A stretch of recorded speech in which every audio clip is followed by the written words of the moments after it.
For context setting, I would welcome Mr. P.K. Mahapatra. He is also the regional coordinator for Latin America and Caribbean region. So Mahapatra, over to you. Thank you, Mr. Solitz, Honorable Director General ISA, dignitaries from the member countries, honorable speakers, colleagues, friends, ladies and gentlemen. Good afternoon. Good morning to friends from Africa, Europe, and the Americas. Good evening to friends from the Far East, Australia, and Oceania. On behalf of the ISA, it's my privilege to welcome you all to today's webinar on ground-mounted solar projects. This webinar is the third of the series of webinars being organized by ISS project team in relation to ISS initiative on the demonstration projects in the ISS 47's LDC and SIDS member countries. The first two have been on solar desalination plant for drinking water purposes. The second was on solar powered efficient cold chains for increasing shelf life of fruits, vegetable, fish, meat products, etc., and the post-harvest management. The Sustainable Development Goals adopted by the United Nations General Assembly in September 2015 emphasizes the shared vision of the humanity for a holistic approach to achieving sustainable development for all, including promise of a better world for our children and grandchildren. SDG 7 speaks of affordable and clean energy for all. SDG 13 calls for climate action. Goal 1, no poverty. Goal 2, zero hunger. Goal 3, good health and well-being for all. Goal 4, good education. Goal 5, gender equality. Goal 6, clean water and sanitation, and so on. Clean and affordable, carbon neutral, 24/7 electricity supply to all is a key input for achieving most of these sustainable goals. Unfortunately, till now, 940 million people, 13% of the world population, still do not have access to electricity in this 21st century. These are world's poorest economy. There are countries where even 10% population do not have access to electricity. 3 billion, about 40% of the world population, do not have access to clean fuel for cooking. This comes at a very high cost for indoor air pollution, particularly affecting the maternal and child health among the poor and the most vulnerable population. Access to clean fuel is the lowest in the sub-Saharan African region, where only 14% households in 2016 had such access. Per capita energy consumption also varies across the world, more than tenfold across the nations. Energy access is strongly related to income. Poorer households are more likely to have less access. The International Energy Agency, IEA, defines the access as more than just the connectivity of electricity to the household. It requires a certain minimum level of consumption, say 250 kilowatt hour, 250 unit per year for rural population, and 500 kilowatt hour per year for urban household. It's a bare minimum that a particular family must be having. In the latest World Energy Outlook 2020, the International Energy Agency also makes the following forecast. On account of the current COVID crisis, the global energy demand is set to drop by 5% in 2020. The investment on energy will drop 18%. The global energy demand, however, will rebound to its post-crisis level between 2023 to 25. It is unlikely the results that we have achieved in many poor countries will be reversed so quickly. Because the downfall by COVID, the poorer nations are going to suffer much. IEA also forecast solar energy becomes the new king in electricity. Renewable energy sector will grow in all scenarios with solar energy at the center of new constellation. Coal demand does not return to the pre-crisis level. In 2040, its share in the energy mix will fall to 20%, for the first time since the Industrial Revolution. Natural gas demand may, however, rise to 30% by 2040. In this context, the organization of the present webinar is of significance. Many LDC, SIDS, and developing countries, recognizing the advantage of the opportunity the solar photovoltaic technology offers for their developmental goals, they are encouraging policy for grid-connected solar projects as well as off-grid options for improving the energy access, energy security, and uplifting their economy. ISA has been working very closely with its member countries to enable the solar deployment by providing support in the areas of demand aggregation, capacity building, knowledge dissemination, and technical assistance, etc. As a part of its commitment and continuous effort to assist member countries, ISA now plans to support up to $50,000 to each of its 47 LDC SIDS member countries to set up certain innovative solar pilot projects of particular relevance to their countries. Today's webinar on the ground-mounted solar project is intended to provide a platform for discussing various facets related to the technology options, business models, financing, and benefiting from the ground-mounted solar photovoltaic projects. The objectives of the webinar is to initiate a meaningful dialogue between various stakeholders, including technology suppliers and the member countries, so as to develop an actionable roadmap for implementation of such projects. The webinar would also cover the practical aspects regarding technology landscape and on-ground challenges for such projects. We have 6 eminent speakers representing 6 pioneering organizations today. Mr. Jose Thomas, Executive Director of CIAL Infrastructure, will be the first one to speak on his experience on the 40 megawatt solar photovoltaic power station in Cochin International Airport. As many of you may be aware, that Cochin International Airport is the first of its kind to be the fully solar powered airport in the world. We have Mr. Ranjit Gajore from Sterling and Wilson Private Limited. Mr. Sterling and Wilson are a leading solar power solution provider in the world with a presence in over 22 countries and more than 250 solar projects in India. They rank number 2 globally as per McKinsey's Global Photovoltaic O&M report.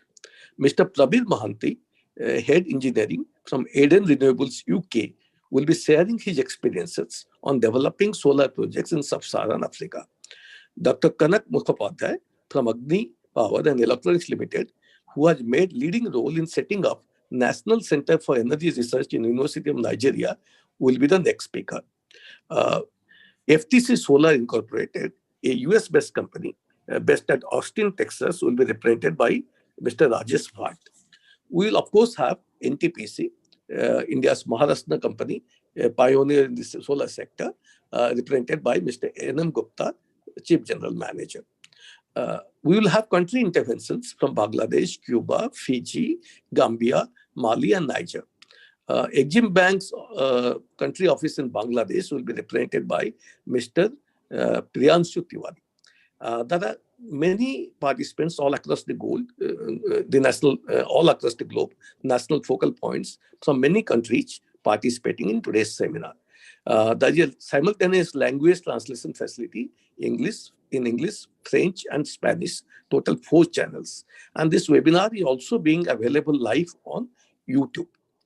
They say 1 kilowatt solar plant produces 45,000 kilowatt hours of electricity in its entire life period of 25 years. It saves equivalent of 20 tons of carbon dioxide emission to be avoided. It equivalent to planting 3,000 trees. So this particular seminar we are holding today, and by the time we finish it today, it will be the Dhanteras evening, the evening marking the Festival of Light in India. It's a 3-day festival of light in India, where we light up each and every home from today evening to Saturday evening, the Repowering. And we pray the goddess of wealth to visit each and every home. We pray that each and every person in the world should be wealthy, healthy, and happy. it's a really befitting time that when we are discussing how to light up the houses of the billions. So I will not take much of your time. End by the ancient Indian prayer, Tamosoma Jyotirmagamaya. O Lord, take us out of darkness to the light. Let there be light. Amen. Thank you very much. Thank you, Mahapatra sir, for that really good context setting. So as we have already given the background of the speaker, now I will call one by one. The first presentation today is from Cochin International Airport, and we are privileged to have Mr. Jose Thomas P. He is Executive Director of CIAL Infrastructure Limited. Cochin International Airport, as said by Mr. Mahapatra, it is a pride of the nation, and we at ISA would like very much to hear from Mr. Jose Thomas and his experience. So, Mr. Jose, over to you. Yeah, thank you. Thank you for the introduction. First of all, I would like to thank ISA for giving me an opportunity to make a presentation on the green initiatives of Cochin International Airport. I'll start straight away, go to my presentation. I hope you can see the presentation. Yes. Yes, we can also. Yes, yes. Thank you. First, let me tell you something very brief about Cochin International Airport. We are the first greenfield airport in India under public-private participation model. We are also the fourth busiest airport in India in terms of international traffic after Delhi, Mumbai, and Chennai. Our business model of the airport became case studies at Harvard Business School, Indian Institute of Management, Ahmedabad, and Indian Institute of Management, Calicut. Let me go to the green initiatives of Cochin International Airport. What triggered Cochin Airport's actually about 8 years back, Kerala State Electricity Board, which was providing us with electricity, suddenly increased our power tariff from rupees 4 per unit to rupees 7 per unit. So this was, in fact, a blessing in disguise for us, because our managing director asked us to explore the possibility of having a captive solar power plant within the airport premises. So it was actually an economic initiative rather than an environmental initiative. Our first entry into solar PV sector was during March 2013, when a 100 kilowatt pilot plant was installed on the rooftop of the International Terminal block. The production from this plant was a meager 400 units on an average a day, which was not even 1% of then requirement. In the same year, we expanded solar capacity by another 1 megawatt. And a major portion of this 1 megawatt was installed on the rooftop of the aircraft maintenance hangar, which had a large roof space. And it was completed in November 2013. And it had a capacity to produce about 4,000 units a day on an average. So we evaluated the performance of both 100 kilowatt and 1 megawatt plant for more than a year. Then we got the confidence to go for a bigger plant of 12 megawatt capacity. The 12 megawatt capacity was chosen because that was the capacity required for the airport to go power neutral. And we found an area of approximately 45 acres of land, which was earmarked for the future expansion of the cargo complex. So the original objective was to produce the entire requirement of power for the airport through solar energy. The plant was completed within 5.5 months, and it was commissioned on the 18th of August 2015. And after the completion of this project, Cochin Airport became the first airport in the world to be fully powered by solar energy. This is an aerial view of the plant, the 12 megawatt plant. And our power requirement is going on increasing because we have started several expansion projects like the new terminals. So our power consumption was going on increasing. So from a solar capacity of 13.1 megawatt during 2015, we have now increased our capacity to 40 megawatts. And considering the future increase of power requirement, we have already taken steps to increase the solar capacity to 52 megawatt by 2021. And how we become power neutral, we have a requirement of approximately 150,000 units a day. And average daily generation of power from the solar plants is approximately 160,000 units, which means, we have on an average around 10,000 units excess produced during the day.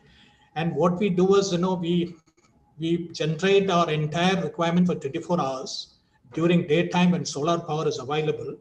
And after our internal consumption, the excess power is injected into the grid. And we have a banking facility provided by the Kerala State Electricity Board, wherein we can bank the excess power generated during daytime and withdraw it during night when solar power is not available. This table shows the cost of installation of ground-mounted solar plants over the years. We started, we did our 1 megawatt plant way back in 2013, and the cost was around 70 million Indian rupees per megawatt, which is now around 32 million rupees per megawatt. Now recently, our last tender for 12 megawatt has gone for 32 million per megawatt. So in 6 years, the cost of ground-mounted plants have almost become half. We also have the 5.1 megawatt carport, which provides solar roof to about approximately 2,600 cars in an area of 4 lakh square feet. This is actually the biggest carport in India and the biggest carport in any airport in the world. This is a view of our 3 megawatt plant, which is installed in the future expansion areas for the aircraft maintenance hangars. So what we do is, if the area is required for building new hangars, then we can remove the solar panels and put it on the roof of the buildings to come up in this area. So that way we have ensured that no land is idle in the airport. Whatever land is vacant, we cover it with solar panels, and we can always recover that land whenever it is needed for expansion. This is a 2 megawatt plant which is installed in a 40-meter wide strip of land just outside the airport boundary, airport operational area. This land is very near to the runway, so no building construction is possible here. This has to be kept vacant for security reasons, but we got the permission to set up a 2 megawatt plant there. Had we not put up this plant, this land would have been idle and unproductive as long as the airport existed. No, wala hantarunan ng lobyo parka yoda. I'm sorry. Can you mute, please? I'm sorry. Thank you. I'm sorry. Is it something for me? No, Mr. John. You please go ahead. You please go ahead. He's Oh, giving instruction in French to mute people. Thank you. We have in the airport, we have a golf course, 18-hole golf course, where there are a lot of, a number of water bodies. We have made use of 2 water bodies out of these water bodies. 2 water bodies we have made use of for setting up a floating solar power plant. So we have actually used HDPE blow-mounted floats using French technology for the first time in India. This plant was commissioned in June 2019.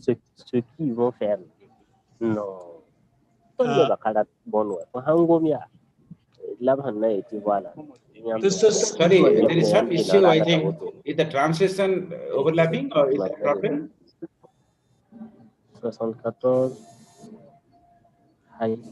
But the system can mute it, doesn't Pas it? ici. C'est qui ça? I can go ahead. So who is from IT? Please go ahead. Go ahead. Please go ahead. Yeah, thank you. So this is the aerial view of the 450 kilowatt floating solar plant at Seattle Golf Course, which was completed in 2019. And I mean, this is another example for using idle space. This is a road embankment, high road embankment. So the embankment, we have placed solar panels almost parallel to the embankment, very close to the embankment. And we are getting about 120 kilowatts of power.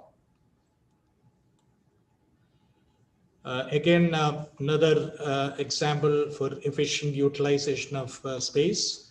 There's a drainage of the airport on the periphery. We have made use of about 500 meters for installing a 500 kilowatt plant. And we have also done a little bit of research by comparing the power generation by placing the panels in different directions. As you can see from this picture, the left is east and west oriented panels. The panels are oriented towards east and west. It is placed in a kind of roof model. And the middle one is 129 kilowatt south facing panels. And on the right, you can see a 129 kilowatt tracking, the panels which have provided with east-west tracking system. So all these three plants are situated, adjacent to each other. And we have monitored, the generation from these plants on an yearly basis. And we found that the generation from the tracking system, the panels which have been provided with a tracking system is producing the maximum, about 8% more than the other two plants. But the south-facing panels, we have found that south-facing panels generate more than the east-west facing panels when the sun moves towards south, whereas the east and west oriented panels generate more than the south-facing panels when the sun is directly above you or moves towards the north.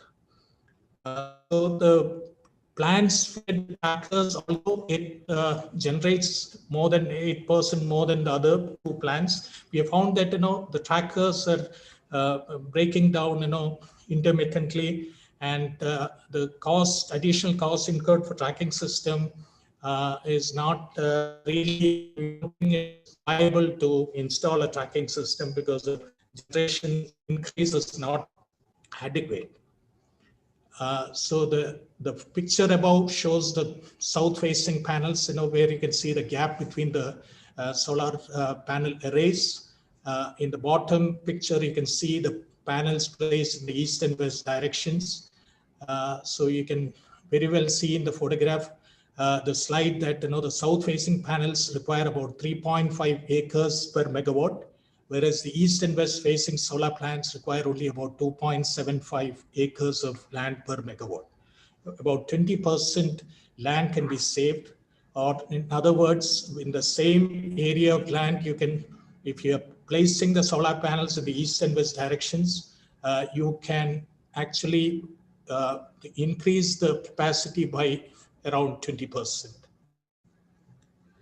So research has enabled us to buy a land outside the airport, because we have almost exhausted our vacant land inside the airport. So for increasing our solar capacity and to ensure that we maintain our status as a power neutral airport, we had to go outside and buy land. So we got land in North Kerala at a very cheap rate. It was a hilly terrain, but we found the location closer to the equator. Whatever direction you place panels, you don't really have much of a difference in generation. So this has enabled us to purchase this land. Here, we have placed solar panels in all directions: east, west, south, north.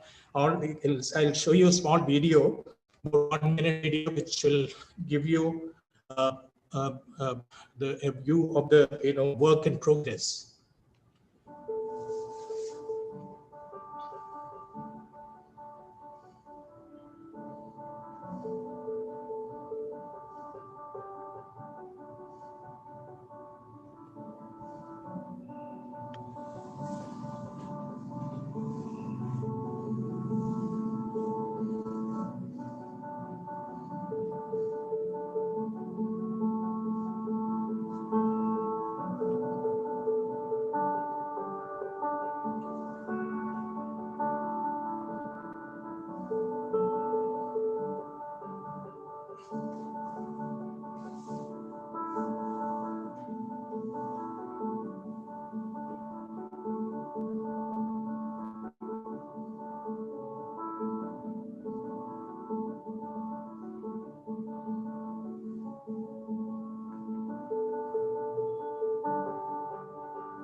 We hope to commission this plant by January 2021, and you must have seen in the video that we are following the contours. Without disturbing the contour, we are placing the solar panels, and it takes a lot of effort to ensure that it is actually following the contours.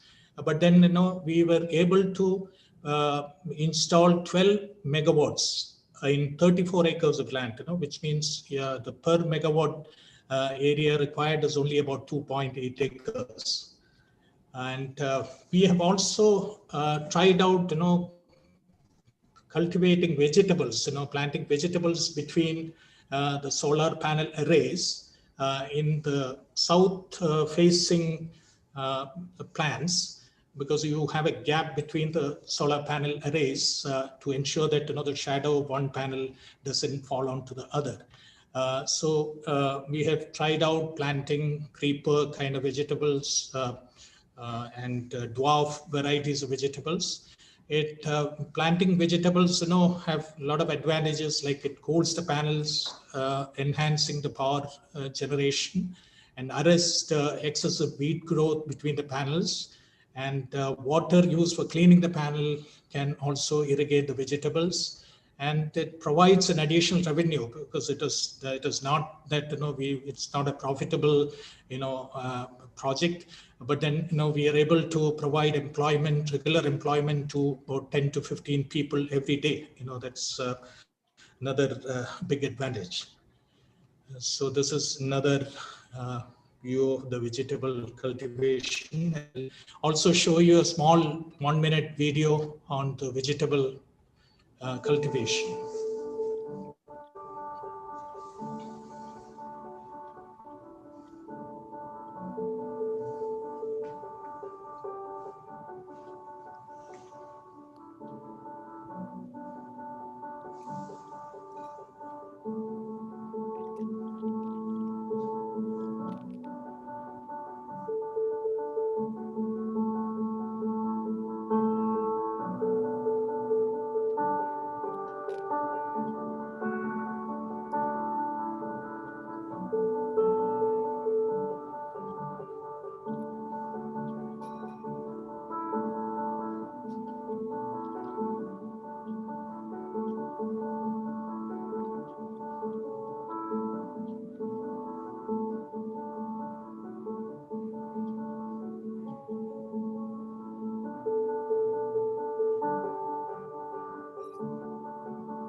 we have harvested something like 100 tons of organic vegetables from the plant in the last 3 to 4 years. We don't use any pesticides, it's completely organic. And as on 31st of October 2020, the solar PV plants at Cochin International Airport have produced approximately 180 million units of solar power, worth 1,200 million Indian rupees. We have almost recovered the cost of the solar plant within about 5.5 to 6 years. This has also avoided CO2 emissions by more than 120,000 metric tons so far. And in the last slide, let me show you our Managing Director, Mr. Vijay Kurian. He is receiving the United Nations Champion of the Earth Award 2018. And our Honorable Prime Minister on the occasion, he tweeted, he said he was delighted that Cochin Airport's remarkable usage of sustainable energy has been recognized. And all other airports will, emulate the example shown by Cochin International Airport. Thank you. Thank you. Thank you, Mr. George Thomas. It's truly inspirational what you have shown to us. Had it been not for the lack of time, we would have asked you to continue, but it's really inspirational. I would say the small step that Cochin Airport has taken has become a giant leap for the nation, and I hope other nations will inspire by your presentation. Thank you once again. Thank you. Thank you. Except that I would like to inform Mr. Thomas that 16th of December this year, Yes, we sir. are planning to invite 50 international airports and having a summit that is on 16th of December. So I had just a discussion with Secretary Civil Aviation, and we'll be writing to you. And so please block your date, 16th December this year. Sir. Thank you. Okay, sir. Thank you, sir. Thank you. Thank you, sir. Thank you. Now our next speaker is Mr. Ranjit Gajere. He is the head of Group Business Development Africa, and he is from Sterling Wilson. Sterling and Wilson is a group company of Shapoorji Pallonji. Shapoorji Pallonji is a multi-billion construction company. They have spanned over 22 countries. So I would invite Mr. Gajere to run us through his experience. He will be speaking on solar power evolving into solar hybrid. Over to you, Mr. Gajere. Good afternoon. Is my voice audible? Yes, yes, it is. Okay. I'll be sharing my screen right now.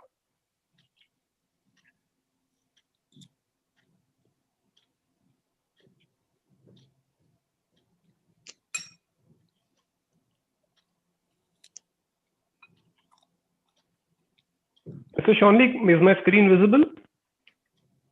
Yes. Yes, it is. It is, Mr. Gajere. Yes. Thank you. So good afternoon, everybody across the world. Thank you, ISA and the entire management of ISA for providing me this opportunity. My topic of discussion today is on solar power evolving into solar hybrids. This will be the agenda of my presentation talk today. I'll begin with a company introduction, and followed by that, I will explain about our solar EPC capability, the challenges that a pure solar project faces, and the evolving trend that the entire renewable energy industry is experiencing today as it moves from a centralized solar generation to distributed solar generation. I'll take up two case studies, one on island hybrids and second on a West Africa project in Nigeria. And lastly, I will touch upon the financial viability calculation briefly. As explained by Mr. Shanli earlier during the introduction, we are part of the Shapoorji Pallonji group. Our group turnover is close to 8 billion USD. Sterling Wilson is the energy and the electromechanical arm of Shapoorji Pallonji group. We became part of the SP group in 1974, and we began our solar journey in the year 2011. And that's also roughly when the entire growth in the solar began. We also have another business vertical called data centers, where we construct turnkey data centers in India and outside. We also have an EPC arm for transmission, distribution, and substation. In 2018, we realized the need for having an exclusive focus on the hybrid and the energy storage business. So we started a separate business vertical for that. This particular slide walks us through the journey of our solar growth. The graph is a depiction of the cumulative order booking year on year in solar ground mounted projects. As you can see, we started in 2012 by bagging our first project. And today we have installed more than 6 gigawatt of solar installations across the world. And including the under construction jobs, we have more than 10 gigawatt. We are world number 2 solar EPC company today. Last year, we were world number 1. And we have executed projects all across the world. We started our international growth by doing our first 90 megawatt project in South Africa. Followed by that, we did projects in Philippines, all across Africa in countries such as Morocco, Zambia, Namibia. I'm proud to say that we also did the world's single location, world's largest project in Abu Dhabi, which was for 1.1 gigawatt. Now, having discussed with you what we can do, I would like to touch upon the challenges that a pure solar project experiences. Now, a pure solar project relies on the economies of scale. The larger the project, the lower is the cost of the energy generation typically. So it works on the scale economies. But this also means that as we increase the size of the project, the requirement of the land availability also goes up, and everywhere the land may not be available. Secondly, the access to the grid is a critical element for any solar project conceptualization. If there is no access to the grid, then there is a need of a transmission line being put up, and the additional capital expenditure that may go into putting up the TL line as well as the substation for the power evacuation. Larger the project, more the need of funding, and then the challenge of viability comes in, and the challenge of funding also becomes a little complex. And also, as we know, the entire generation pattern of a solar project may not be very consistent and uniform, because the sun does not shine with equal intensity during the day. And it may go through minor fluctuations, sometimes major fluctuations. As and when there is a cloud cover or a rainy day, the generation pattern may vary a lot. So this can bring in a lot of grid instability. So the generation pattern is intermittent, it can be variable, and it can be uncertain. So these are the typical challenges that a solar project faces, and how do we mitigate those? I think this is where the evolution of the solar industry has been happening for the last 3 to 4 years. And from a centralized generation, we are moving towards a decentralized generation or a distributed generation, and also mixing and matching various renewable energy generation options. And this is where the rationale for the solar hybrid project or along with the energy storage option comes in. This slide tries to depict the various energy generation options that are possible in this combination. We have a rationale for a standalone energy storage system. I'll touch upon that in little more detail as I progress further. Then there can be a combination of multiple renewable energy sources such as solar and wind can be integrated. We also have cases where islands are powered by diesel generators across the world, and these islands can be plugged in with additional solar generation capacity along with a battery storage capacity. Fourth, wherever there is a diesel, gas, or a HFO based power plant, these can be integrated with a renewable option. And finally, some of the world's largest mines are in remote locations, and they are powered by diesel generators, where the cost of energy generation can be upwards of 35 cents to a kilowatt hour. We can introduce a renewable energy option here along with a battery storage, make it a more reliable energy generation, more cost effective and cleaner on the environment. Our company, we do the entire concept design, engineering, construction, operations and maintenance, and as and when required, we also assist our clients for funding arrangement. This graph, we try to show that it's a load curve basically, and as you can see, there are 2 peak load points during the entire day. If intelligently used and the battery energy storage option is available, the battery can be charged during the off-peak hours, that is during the green area, when the generation is available but the demand is not there as much. And as soon as the demand goes up beyond the 5 megawatt level, the battery can be discharged, and the generation and the entire demand can be met by the battery storage. So this is how battery storage can aid the demand response. In this slide, I am trying to show the various applications of a battery energy storage system. As you can see, there are multiple applications beyond the one I discussed in the earlier slide. There can be energy arbitrage. In developed countries, the energy is available at different rates during different times of the day. So whenever it is a low peak period, the batteries can be charged and the batteries can discharge back to the grid during the high peak period. And there can be an arbitrage, and there is a business model around it. Batteries can also be used as a spinning or a non-spinning reserve. They can be used for frequency and voltage support.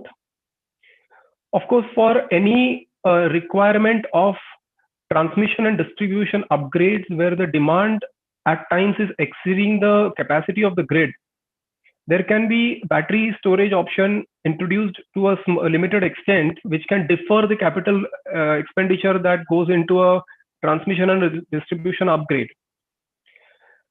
Next, time of use bill management. So what can happen is,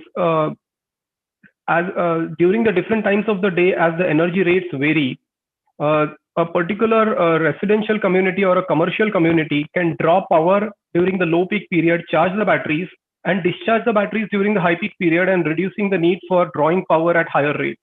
That is time of use bill management.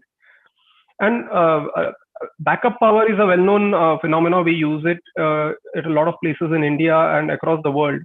So I think that is well understood. So these are various applications of a battery energy storage system. It is becoming increasingly common to have a solar and a storage option now in most of the large utility scale projects as well.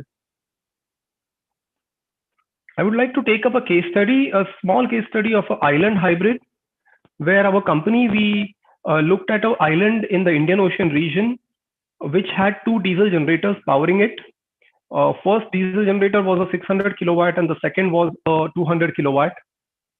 We introduced 2 options here. One was a solar PV ground mounted source for 1.5 megawatt, and second was a battery energy storage system for 3 megawatt hour. Now, by bringing in these 2 options, as you can see from the graph, the load graph, we use the solar option during the day. As soon as the sunrise happened at 7 a.m., the solar PV supplied the energy to the grid, and at the same time the batteries got charged.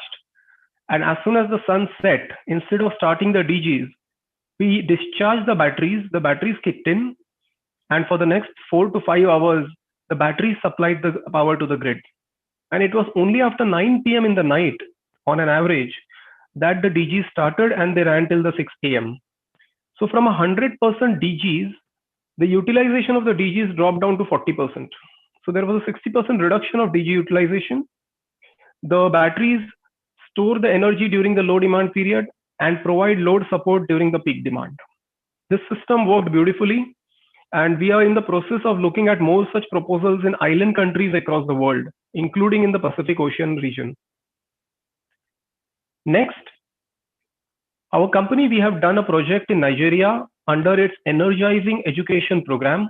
Under this program, the Rural Electrification Agency under the Ministry of Power is implementing solar hybrid projects in 37 universities and 7 teaching hospitals across the country.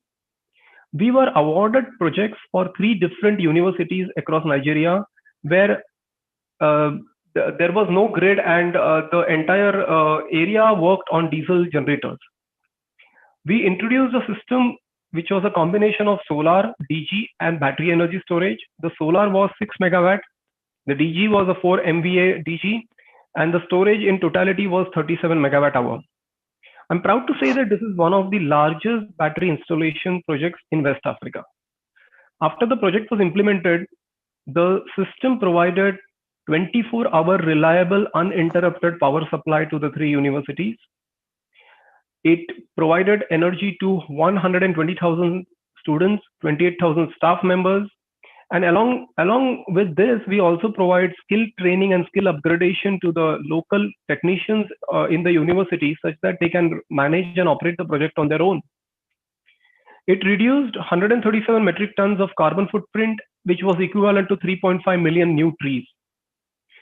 This is one of the landmark projects, and we also see a lot of other countries in Africa, such as Kenya, going this direction, where a lot of multilateral agencies are providing assistance to implement solar hybrid projects. And I'm sure that ISA also has the plan to implement more solar hybrid projects.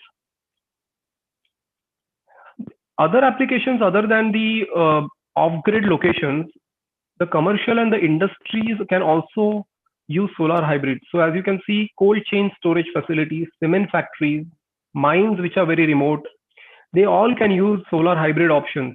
The power requirement for these industries is really high. By reducing their power generation cost, it can add to their margins, it can reduce the environmental footprint. A lot of hotels and resorts which are remote location and where the grid supply is not reliable can go this route. Game parks in Africa. Game parks are, as you know, rich in flora and fauna, and most of the game parks located in remote locations are powered by DGs today. It is so unfortunate.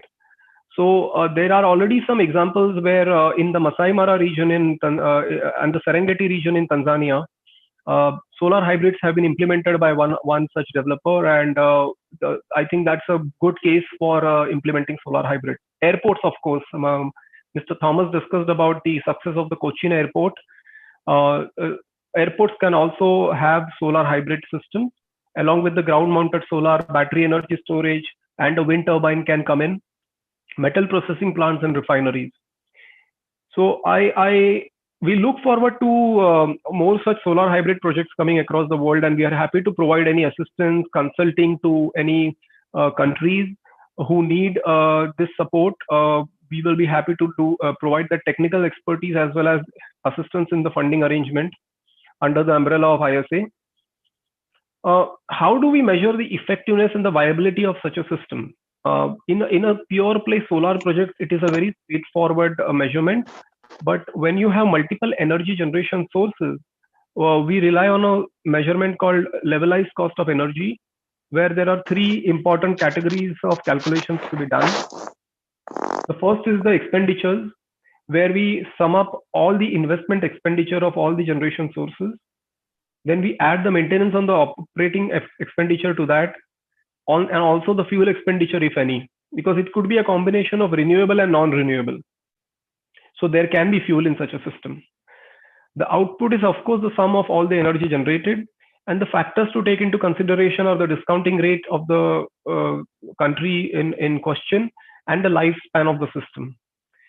LCOE calculation is a very straightforward mechanism. There are financial models available, and this is commonly used to measure the cost of power generation. So I would like to rest my case here on the solar hybrid rationale, and I look forward to the success of the ISA program across the world in emerging economies. We are happy to provide our technical support and our assistance and knowledge and know-how in every way possible to take the agenda of ISA forward. Once again, thank you to the ISA team for providing me this opportunity, and I will conclude my presentation here. Thank you very much, Mr. Ranjit, for that enchanting presentation. You have touched upon the challenges, issues of pure play solar project and how the solution can be arrived by a hybrid project. Definitely, we will engage with you as we go forward. Thank you very much. Now, the next speaker is Mr. Prabir Mohanty. He is the head of project engineering, Eden Renewable. Eden Renewable is promoted by two big French companies, that is EDF Renewable and Total Iran. These are giants of utilities, and we are fortunate to have Mr. Prabir Mohanty.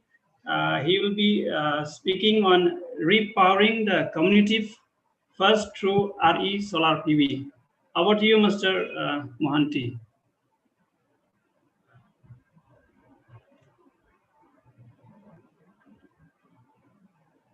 Mr. Mohanty?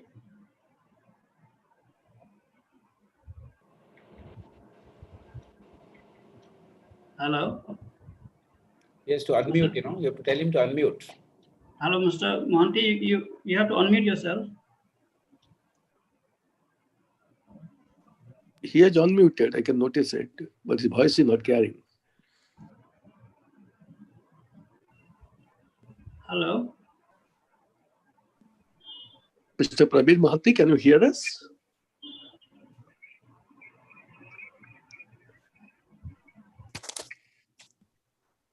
Hello, am I audible now? Yeah, Yes, now, yes. now we can hear you. Hello, am I audible? Yes, you are. Please. Yes. Hello. Yes, Prabir, you are audible. Carry on. Put up your presentation, please. Hello. Hello, am I audible? Yes, Prabir, you are audible. Okay. Thank you. We need to remove earlier slide. Hello. Yeah, go ahead, Mr. Praveen. Yeah, hi. Good afternoon and good morning to all the participants, delegates here. I am thankful to ISA and special thanks to His Excellency Mr. Upendra Tripathi, Mr. Mahapatra Saab, and also my previous speakers, Mr. Thomas P. and Mr. Ranjit Gajrerji, who nicely could able to explain how renewable energy can change the economy, change the social status. I'm really thankful for giving me this opportunity to share about the agenda for today, that is ground-mounted solar projects. And the topic what been picked for me is repowering the community first through renewable energy, that is solar photovoltaic. I think my screen been shared and it is visible to all. It's still loading, it has not yet loaded.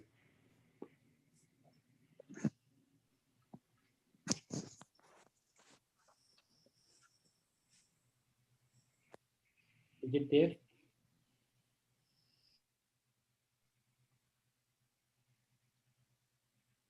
Otherwise, Bimal, okay, now it's coming. That's come. Okay, sir. So thank you all. This is Eden Renewable. Let me tell briefly about the organization. Eden basically is a joint venture of two friends company. We all understand what is the contribution made for ISA by India government and the France government. So Eden is the venture of two friends companies. That is, one is EDF. EDF Energy is one of the biggest government utility company from France, and having the venture with another France company, that is Total Eren. So Total Eren is a major oil company. They are being ventured 50% to form Eden in India. So in India, Eden itself is a utility company who is mostly into the power generation, power distribution, and as a power operator. So we are, as of now, having 207 megawatt of power plants, especially into solar projects in operation. Another 450 megawatt is under construction, and approximately 1.2 gigawatt is in the developing stage. And all these power projects are made out of solar photovoltaic, which would be pumping into the national grid, and the stakeholder are Solar Energy Center, that is Solar Energy Corporation of India, SECI. So these are the few of the glimpse of our existing project. You can see this is our 120 megawatt project. This has been in operation for about last 5 years. Another two numbers of 36 megawatt project. This is in Uttarakhand area, and another 15 megawatt of solar project which is in Madhya Pradesh. So there are two different technology being used.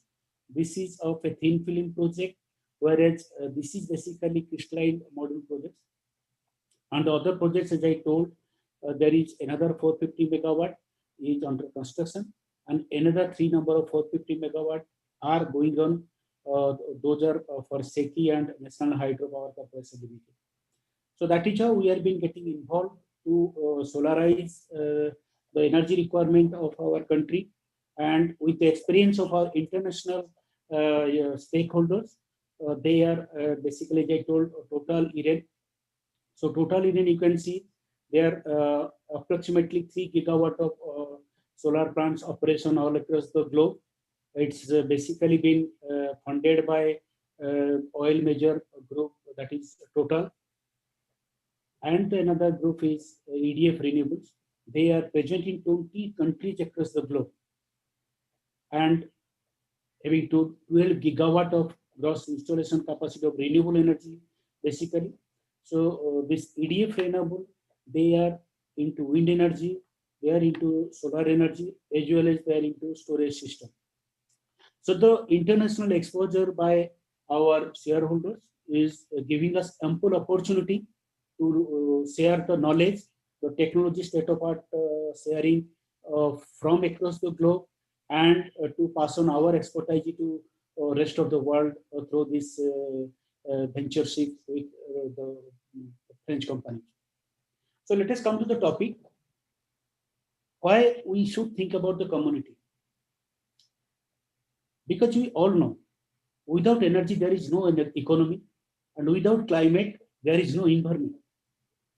And without economy and environment, there is no material wealth, no civil society, no personal or national security.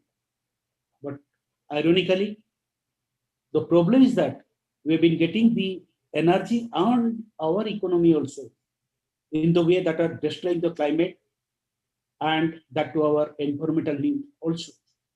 So where we think, yes, to strengthen the economy, to strengthen the society, we need a good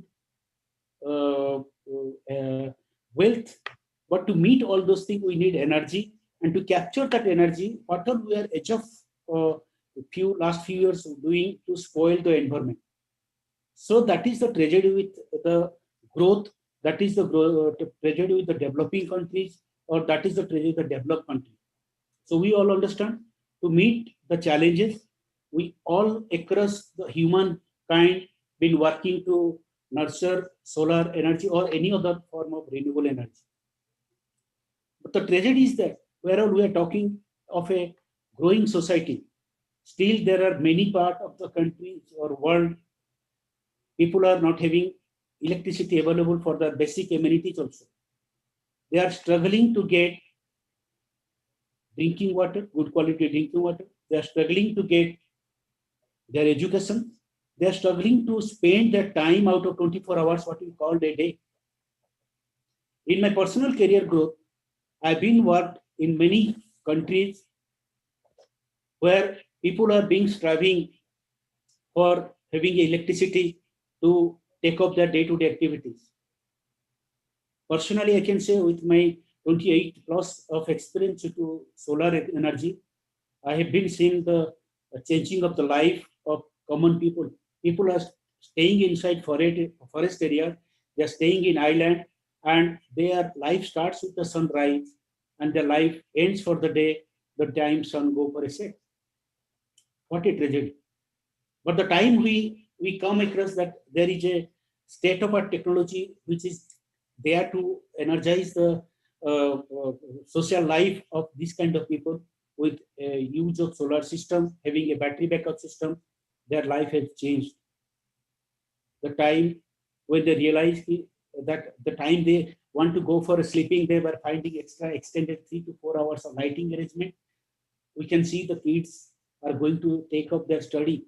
We can see the people, the men, the women of the household are going to do many jobs which can be productive, which can be beneficial for the economic growth. We have seen that people are being gathering together to celebrate their various cultural events, their religious programs. They are enjoying to have common radios or common television to see the national international news. So there are very few, I can understand, realize the pain of such kind of people. And those agencies, those organizations who are taking the pain to provide power to those kind of people, we should appreciate them, we should encourage them. From a survey, you can see that for a common man throughout his life, he may need hardly 50 kilowatt hours for a year to have his basic requirement to get a good quality of drinking water, to have his study done, and to watch or see a TV or radio. And altogether, we can see there is about 1.6 billion people are currently living without electricity. What can be done? And that is only 0.5% of the overall global energy is demand, what we are claiming. We are counting on developed country, we are counting on a developing country, but still, how can we mitigate this 1.6 billion people die? The crisis they are passing through. So in this kind of circumstances, the investments for providing the electricity through renewable energy can be less expensive than the fossil fuel energy system. In rural and remote areas, transmission and distribution of energy generated from fossil fuels can be difficult and expensive. As my previous speaker, Mr. Ranjit Gajre said, yes, with the remote locations, we can power the society through our getting through battery storage system, right? There is no transmission line required. It would be a standalone system. And renewable energy, if I talk about, basically solar energy is more user friendly because it does not need any kind of high tech system. There is no rotating system. It's a totally static engineering. Now let us think about the energy dilemma of the global, where we are considering that energy is the basic requirement for any development of nation, the development of the humankind, because energy is a vital requirement for any kind of industrial growth or any kind of commercial activities. But with that growth of energy demand, we can see what are the natural fuel we are having as of now. They are hardly make last from 50 years to 250 years, which is a coal base. But all this oil or natural gas coal, how long they will survive? What about our future generation? How to mitigate it? And what is the cost behind to get this kind of natural resources to convert into power and then to transmit to the particular community to whom we are talking about, that those communities should get power. Each and every person, human being, should be energized with minimum power requirement. That is the right of their living. That is the right of their livelihood. So the challenge for the government or the world is facing is how to improve the energy intensity, how to reduce the carbon intensity, to use or to convert energy to electricity. And to achieve all these things, we need a change. And that change is fossil fuel energy scarcity is always there. And there is always a change of climate policy. And on top of that, to stabilize, to enhance the strength of our economical status, we have to globalize our economic status. So, not until the important point is that renewable resources can be used instead of finite resources. And these renewable energies are mostly, it can be considered through tidal force, it can be through wind energy, or it can be of solar power. If you talk about a poverty situation globally, as for the data law projection base, you can see we are expecting that the poverty will be fall down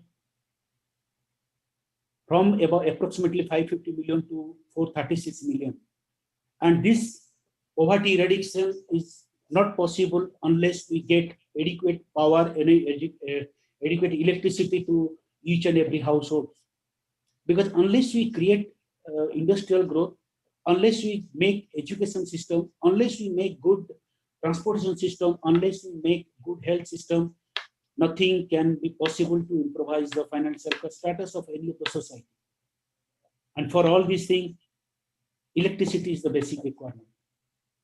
So once we are talking about electrical system, once we are talking about the need of energy, then why we are talking about a solar system, we talk about a renewable energy. The reason is very simple. Solar system, it's a very tailor-made kind of requirement. It can be catered from a simple wattage or kilowatt to megawatt level. For any of the specific community, the power plant can be designed.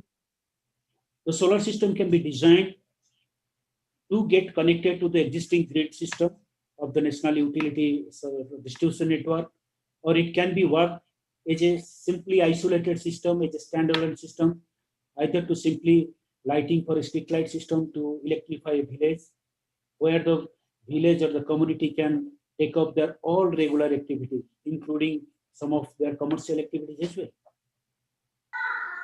So solar system can be part of the solution for community growth because it can lower the electricity bill and allows to enjoy renewable solar energy. Solar energy is free of cost. There is no escalation of the fuel, or there is no fight to get any kind of source from the solar, what we are getting day on day everywhere.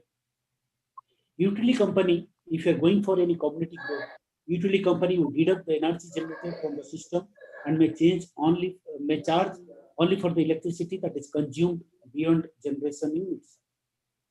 There is possibility of discounted rate benefit from community solar systems.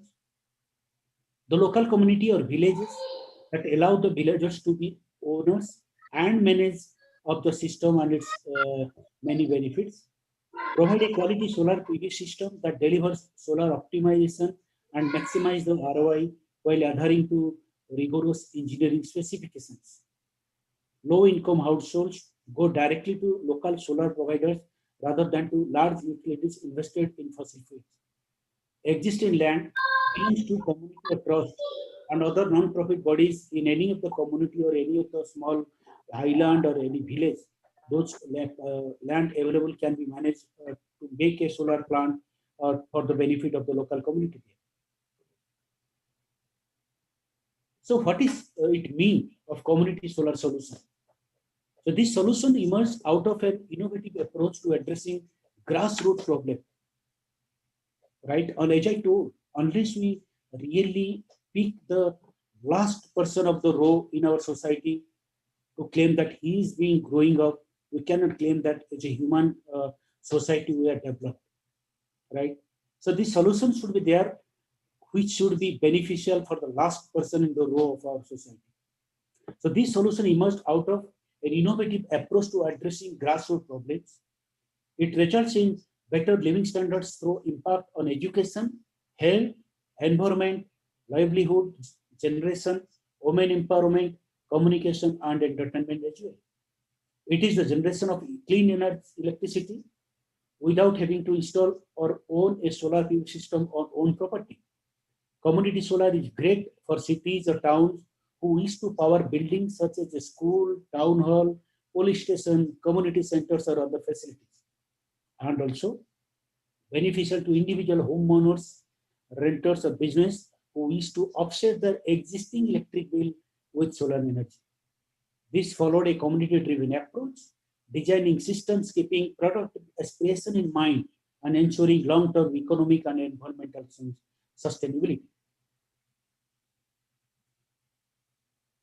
So this renewable energy resource, solar photovoltaic, where is it from? As I told, energy from sunlight is captured in solar photovoltaic panels, and that solar photovoltaic panels is converted into electricity, which is one of the simplest engineering form, one of the simplest electricity conversion form for any of the user.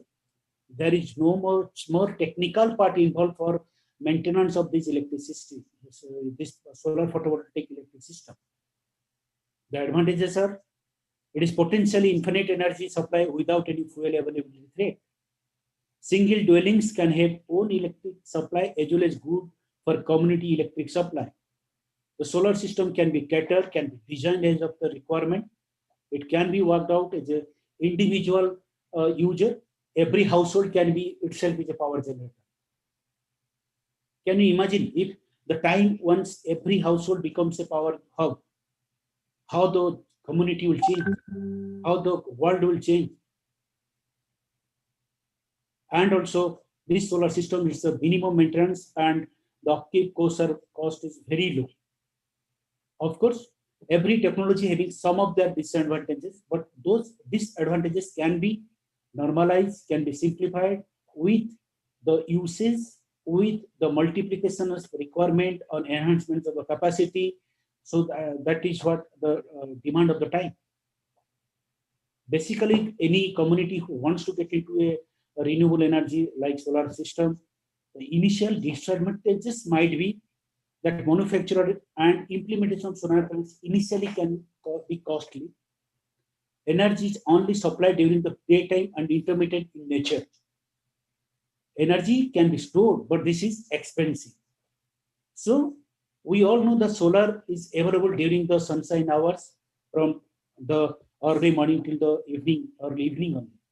But during that time, if we properly design a solar system, which not only can cater the daytime load, but it also can storage, it also can bank the power through a battery, which would be used for rest of the time of the day for various requirements. But yes, of course, it will be a bit expensive to storage the battery. Any means, wherever we want to avoid transmission line, we want to avoid for deforestation, this standalone system is the best option. And solar farms can take up large areas of land and may affect other uses of land if not properly utilized. What does it mean? If you want to put a solar system on a ground, it may cover the ground, but there are technologies are now available.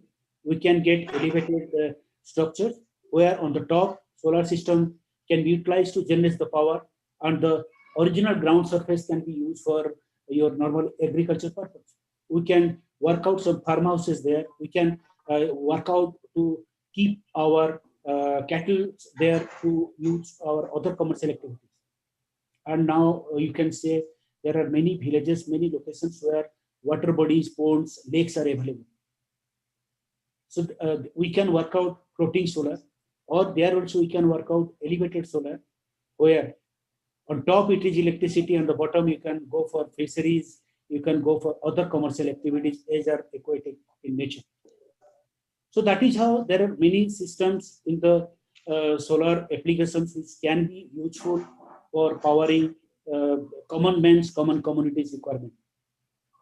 And the space and place effect for solar, ideal locations for solar system in terms of land cover are those with short vegetation, such as shrubs, rare grasses, scrub, steppe, agriculture, logged areas, and barren lands, which would not reduce solar insolation. Any suitable rooftops or land parcels location in close vicinity of the community where the power requirement is there. Any water body is made suitable for solar PV installations. Geography matters, and it's more than the culture and climate of a location. As Mr. Thomas shown that the Cochin airport, they are utilizing the nearby hilly areas, right? But they are getting the solar radiation there. And for land utilization, they are utilizing modules to be faced to east direction, west direction, whereas technically it is always recommended to face the modules towards south. But of course, we can go for east and west with proper engineering configuration, right? And identifying site-based and partner requirements and community needs. So solar is such a typical arrangement where it can be tailor-made age and when basis requirement. So this is what I wanted to share. So thanks to all participants, all the listener sectors. We are there to help the community through renewable energy, especially through solar. So wishing all you a very happy Deepavali. And as Mr. Mahapatra told, this is the lighting ceremony in India. So we wish whole world should be light up. Everyone should be light up in the light. Thank you very much. Namaskar. Thank you, Mr. Mohanty, for that passionate presentation. You have touched upon how the solar energy impact, in fact, empower the rural community. I'm really grateful to you for the presentation. Next, we'll move. The next speaker is none other than Dr. Kanak Mukhopadhyay. He is the Managing Director of Agni Power Electronic. He'll speak on solar power innovative and cost-effective power solution. Over to you, Dr. Mukhopadhyay. Yeah. Can you hear me?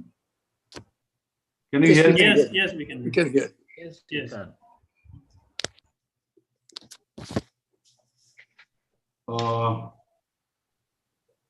His Excellency Director General Mr. Tripathi, Mr. P.K. Mohapatra, other members of ISA, and all the participants.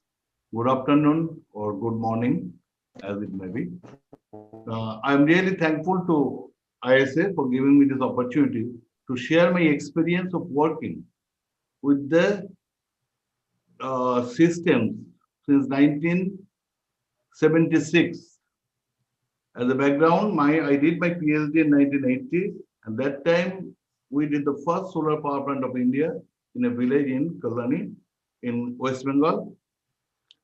And then I was in Nigeria, in Middle East, and some European countries working as a professor.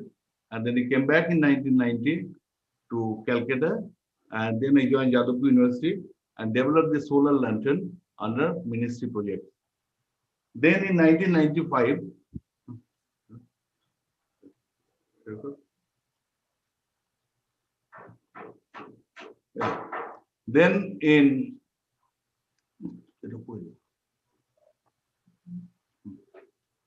then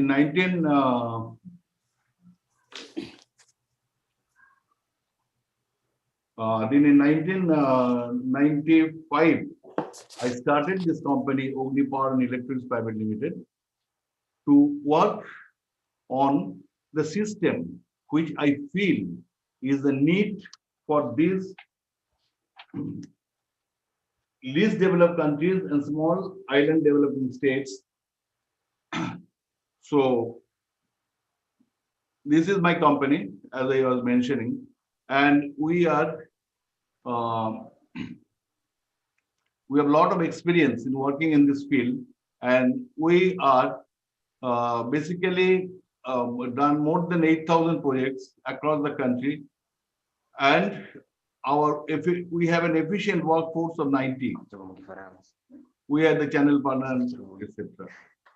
Now, in most of these LDCS and SIDS countries, the minimum power requirement is difficult as a significant portion of the populace living in the rural areas.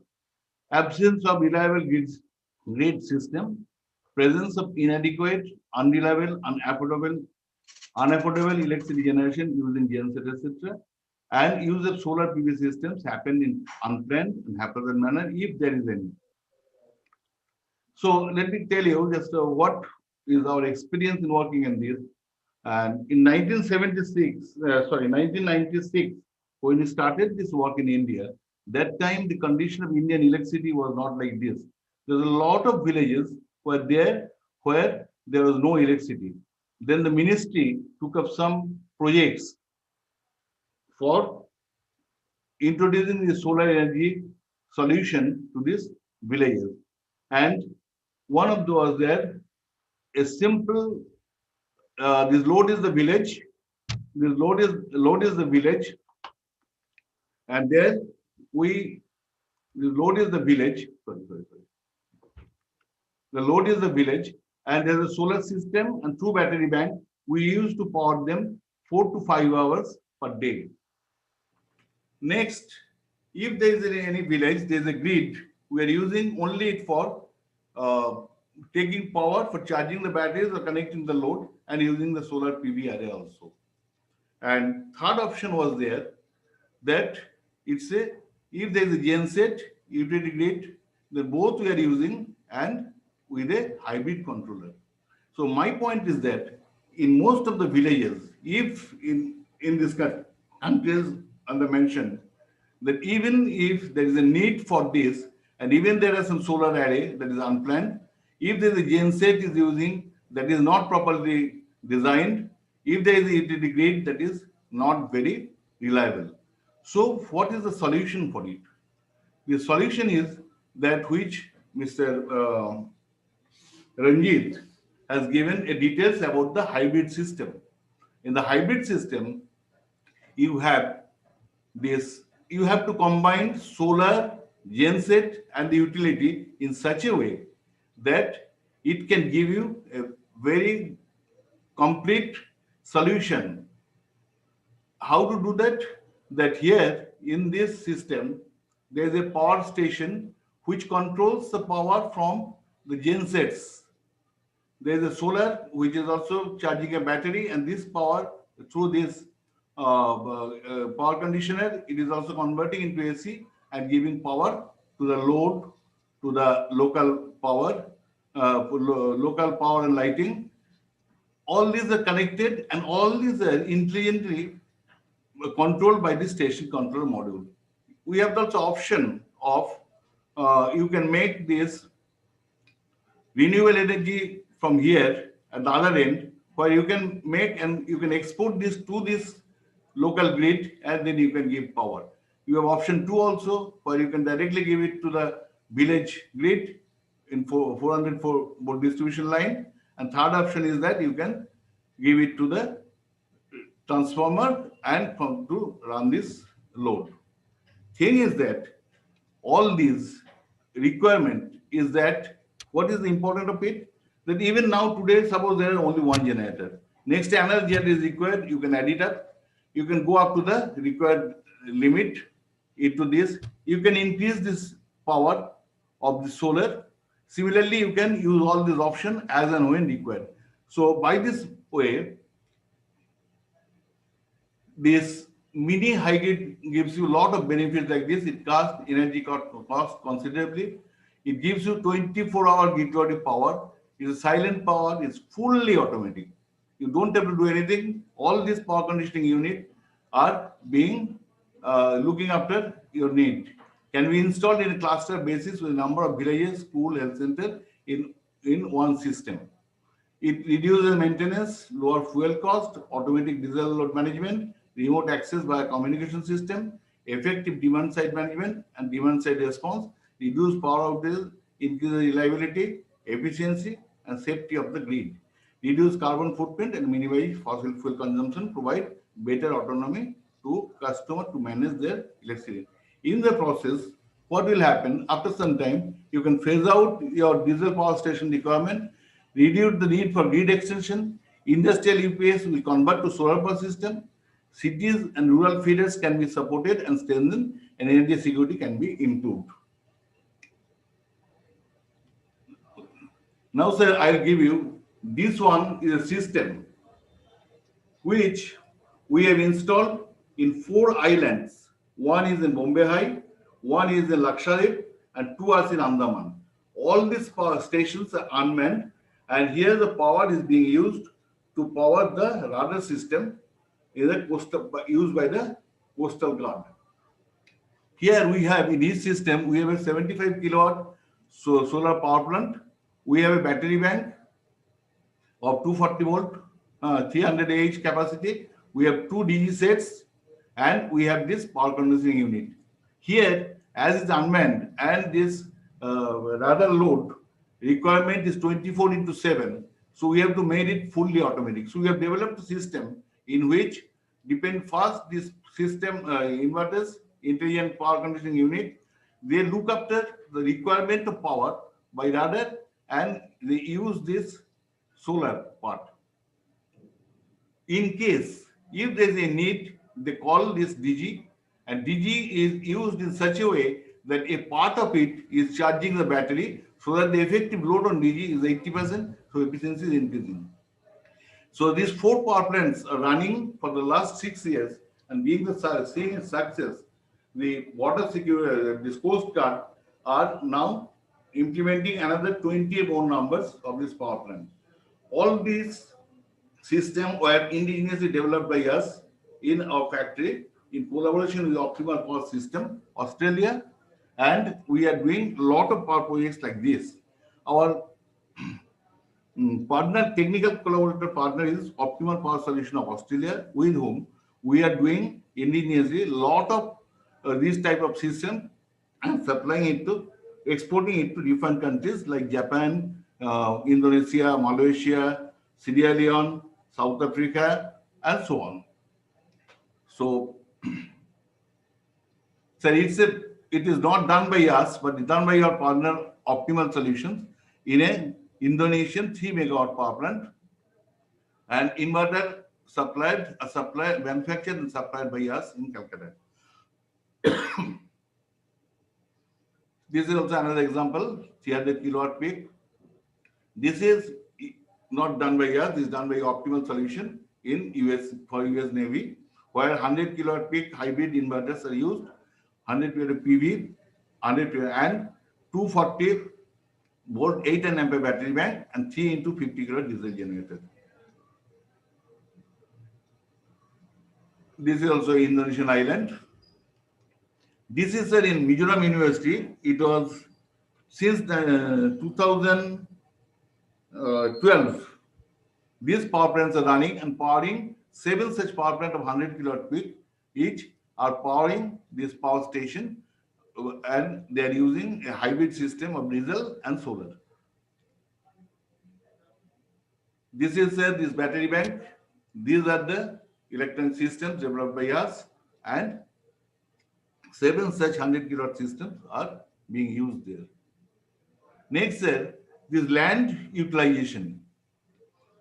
In this ground mounted system, all these lands were not available, rooftops are not available there. So we have made these lands available near the station. From here, we have made this land near this station. Even said, where this land is not available properly, there we have made it this way. We got the land by stepping this small hill, and we cutting them into this. This is an example. This plant is running since 2000. It is in Moushuni Island near Sagar Island in West Bengal, and you can see all this cultivable land, and there is a barren land here. The villagers, they have developed this land for us, and we have made this power plant here. So now the technology is available.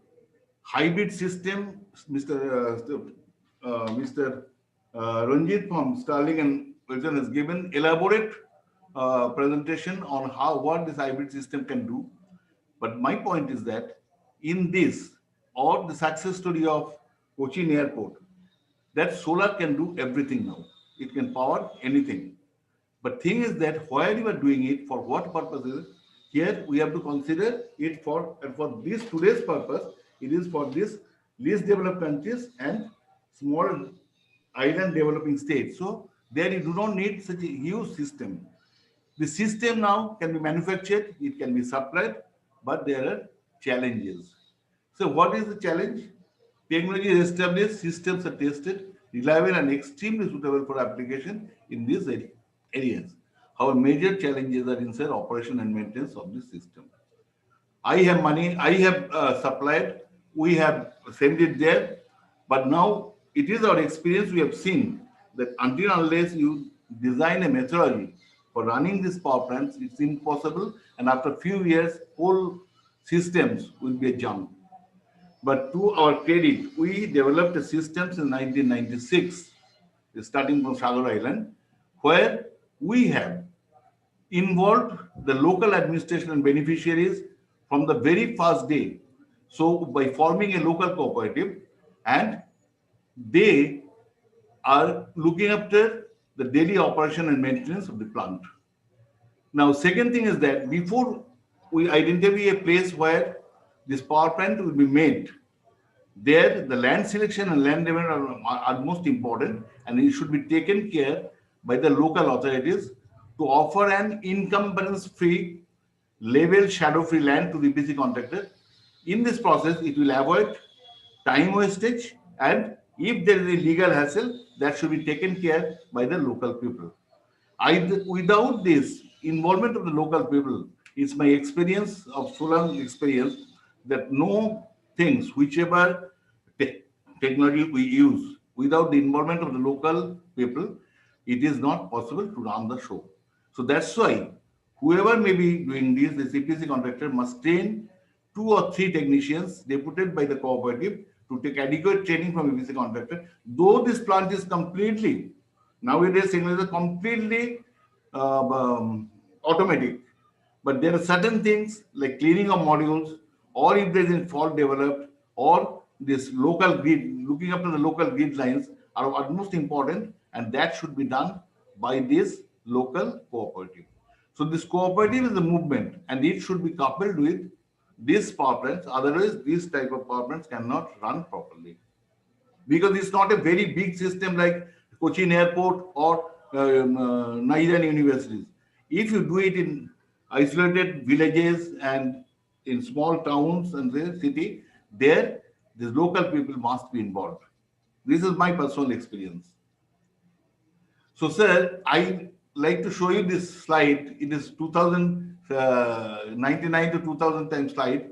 When you went to first Sagar Island to make a similar project in this island, there was no drinking water, no electricity, no industry.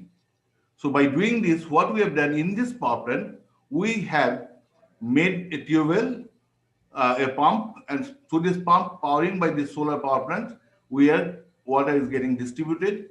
We made we put 2 or 3 refrigerators just to keep the vaccine there.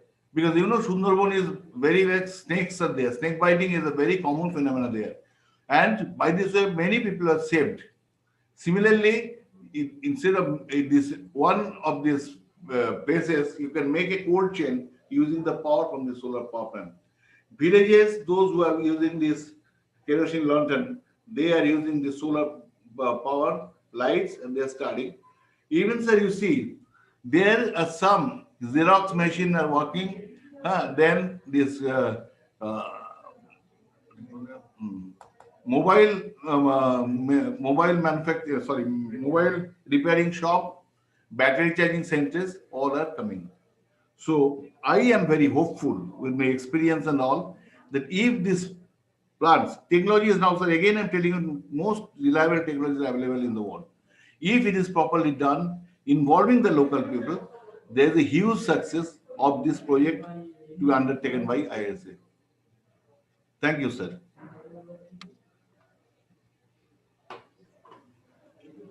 Thank you, Dr. Mughofadia, for that insightful presentation.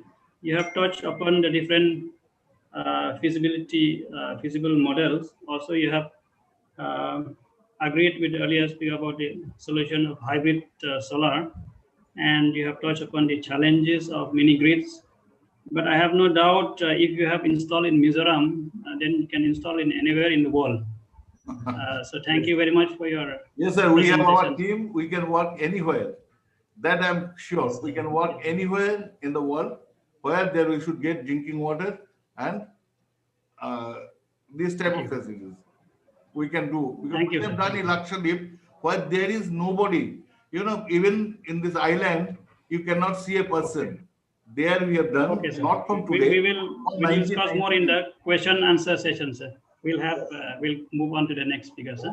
Okay. Yeah. Thank you. So thank you. So our next speaker is Mr. Rajesh Bhatt. Rajesh Bhatt is a Senior Director of Global Marketing of FTC Solar. FTC Solar is a US-based company based in Austin, Texas. It is formed by a team of dedicated renewable with our 1 gigawatt of US and 4 gigawatt of worldwide project installation. FTC Solar has differentiated offering. So we will hear from Mr. Rajesh Bhatt as he runs through his presentation on use of trackers for higher return of investment and sustainable generation. Over to you, Mr. Bhatt. Yeah. Good morning, good afternoon, and good evening to everybody across the world. And thanks, ISA, for giving me this opportunity. Can you see my screen? Yes, we can, yes. All right.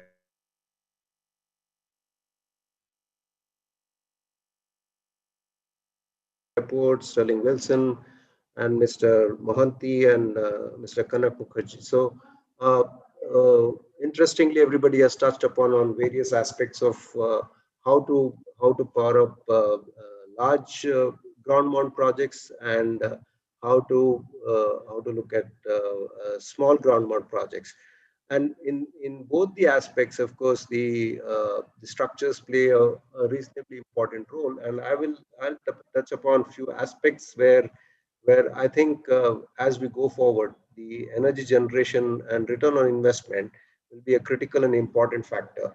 One of the things that all of us have to understand is that if penetration in the emerging markets or in the developing countries have to increase, there are two things that have to happen. One is that the usage of solar for those markets have to increase, and the second thing that has to happen is that the local authorities, whether it is the utilities or whether it is the local government bodies, have to participate in the activity of making sure that this usage of solar is increased. Why I say this is, if you look at India, we were at approximately a very small value at the start of the decade. In 2010, probably we would have had about 5 to 7 gigawatts of solar. Today, we are at about 38 to 39 gigawatts of solar. And so, from that perspective, we have galloped ourselves, and the cost, if you've seen, has reduced from what we were at about 13-14 crores per megawatt. In terms of dollar, it was about $2 to $3 million. To today, we are at an approximately 1/6 of that price. So, considering all these factors, I think it is important that everybody has to come together to make sure that the usage of solar is important. And whether you use a ground mount fixed tilt structure, or whether you use a tracker, or whether you use floating structure, depends on the use at that location. And one of the major criteria for an investor that we have to consider is higher return on investment, and that is basically by generation by trackers. So if you look at the global scenario, if you see that solar has increased from 2015 to 2020, we're looking at about 115 gigawatts worth of installed power in 2020. And in spite of the COVID situation that the globe is going through, we still have a 5% growth from last year. So that's a very encouraging sign for solar. Now, from the perspective of tracker, we've seen that it is increased by almost 30%.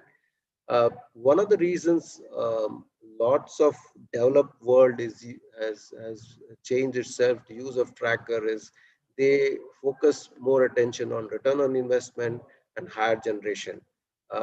There has been some concerns by some of the speakers that the generation is not high, but the reasons could be multiple, and maybe we need to assess. And hopefully by end of this presentation, I would be able to at least clarify as to, or at least clear some doubts as to what we have seen in the installed system across the globe.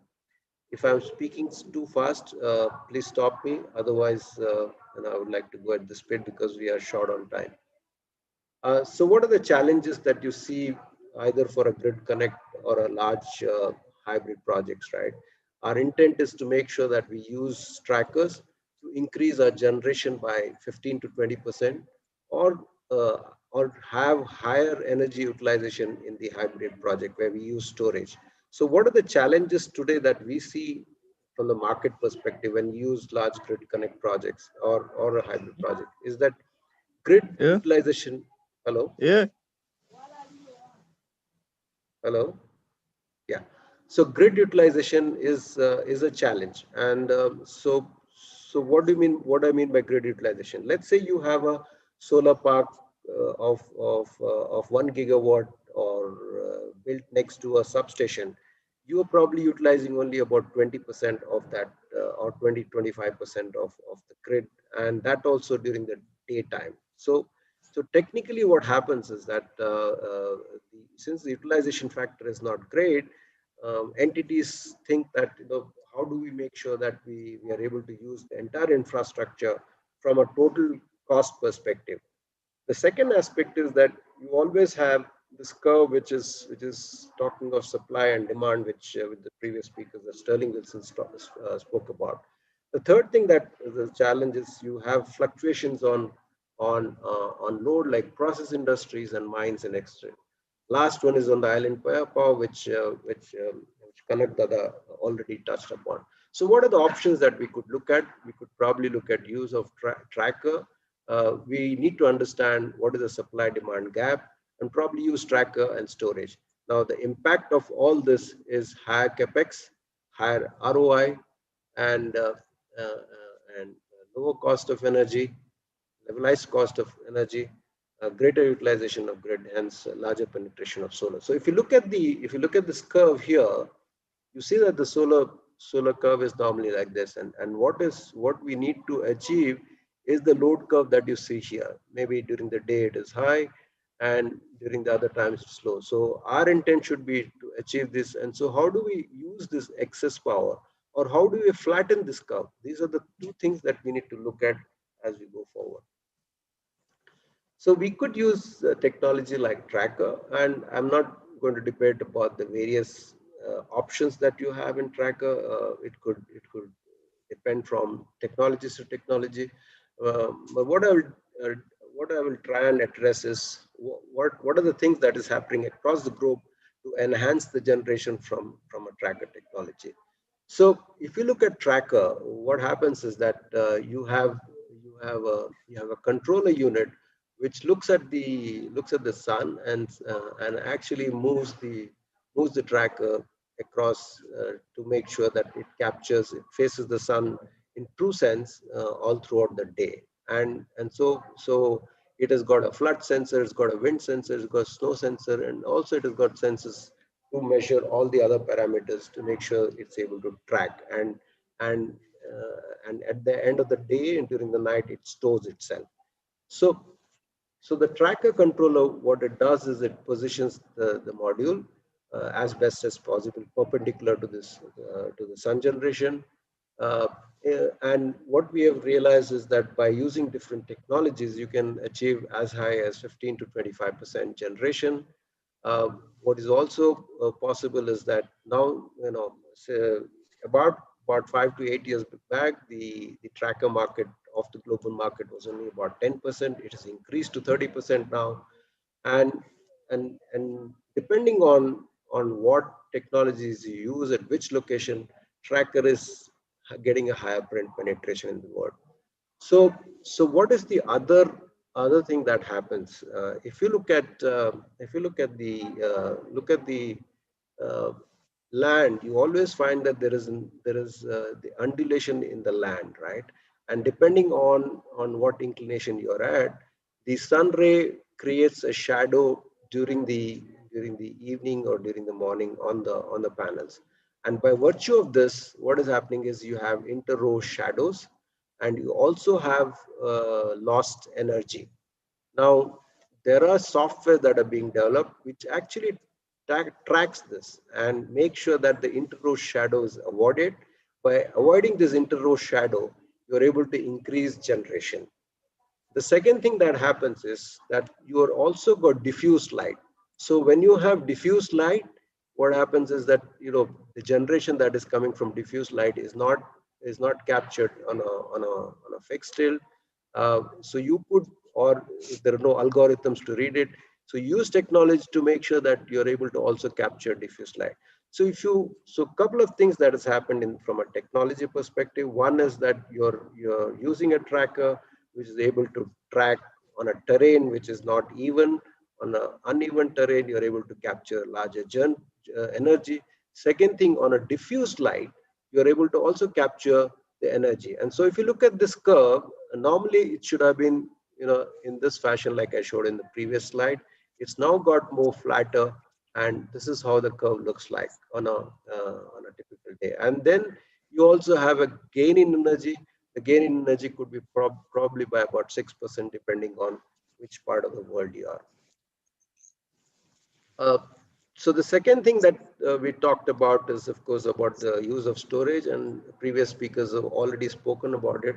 The advantage of using tracker with storage is that when you use tracker, DG sets and battery, typically lithium-ion battery, especially for let's say mining or process industry, where the process industry, the ramp up current is very, very high.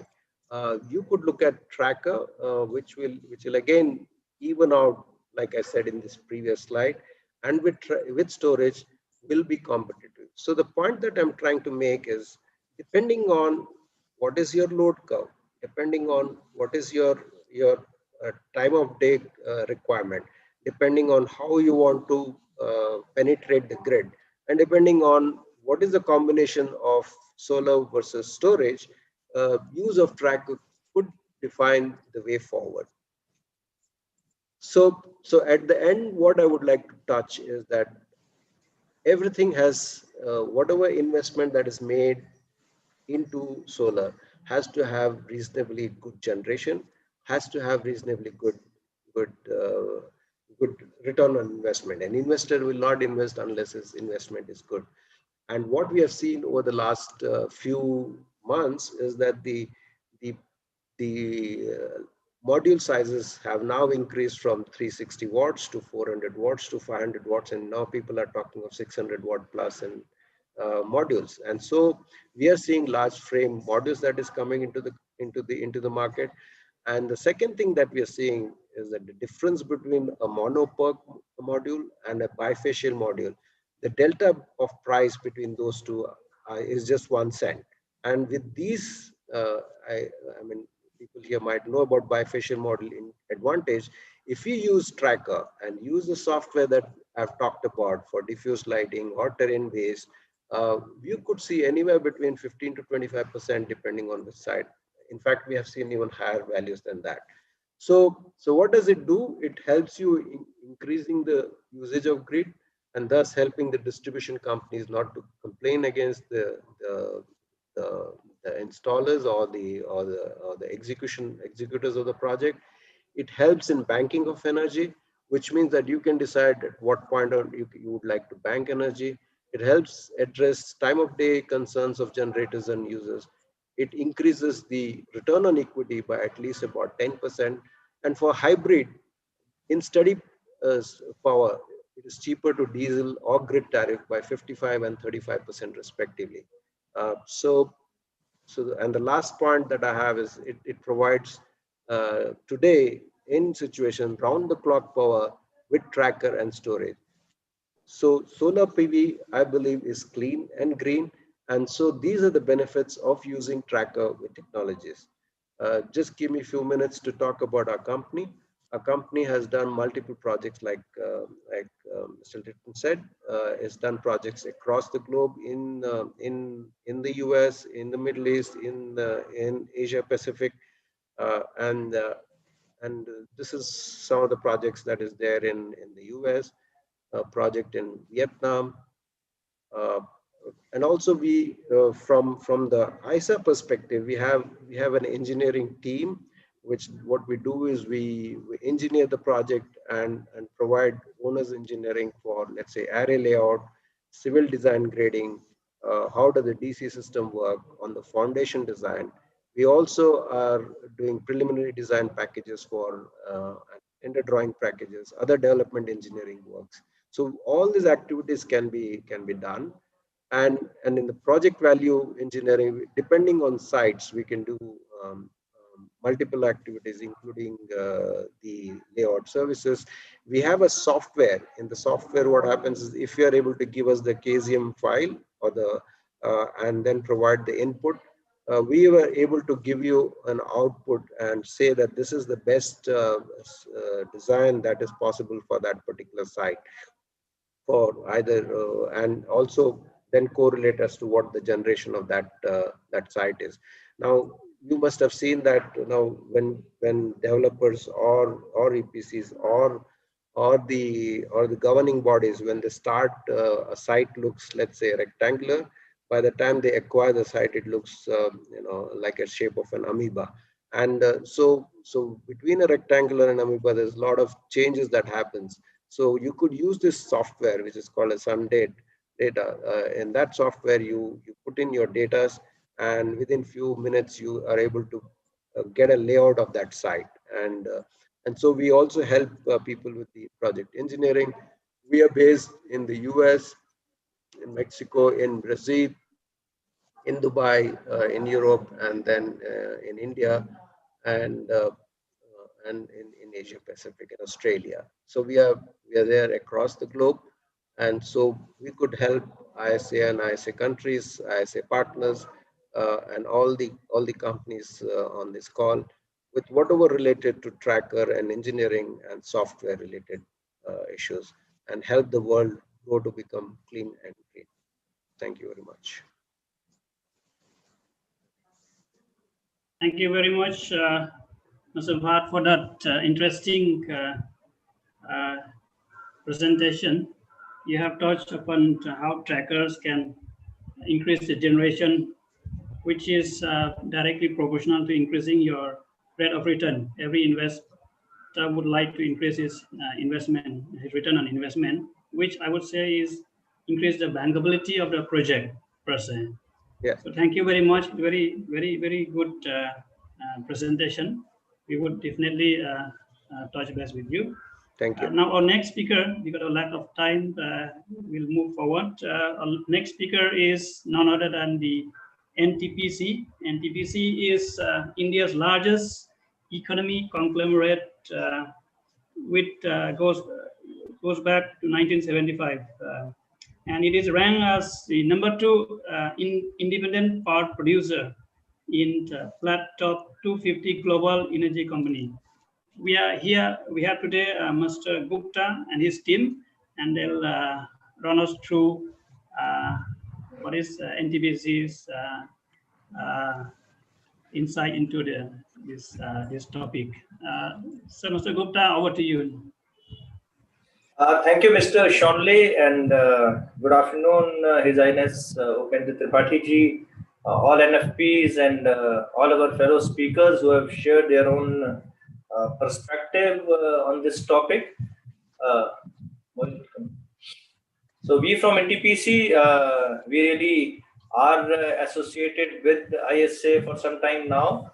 And presently, as you may be aware, we are implementing the demonstration projects in these 47 LDC and SIDC countries, where we are taking up these 4 projects in this initiative. Apart from that, we are supporting Togo and Mali also as PMC consultant for implementation of 500 megawatt and 285 megawatt solar project respectively in these 2 countries.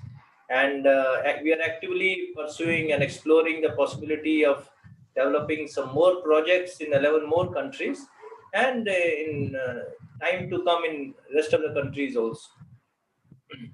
As you may be aware, as in fact Mr. Shonley has shared, NTPC is the largest power generating company in India, and we are the second best IPP globally by Platts in 2019. 45 years of experience, around 63,000 megawatt, and we have in-house expertise for engineering, project management, procurement, commissioning, and O&M.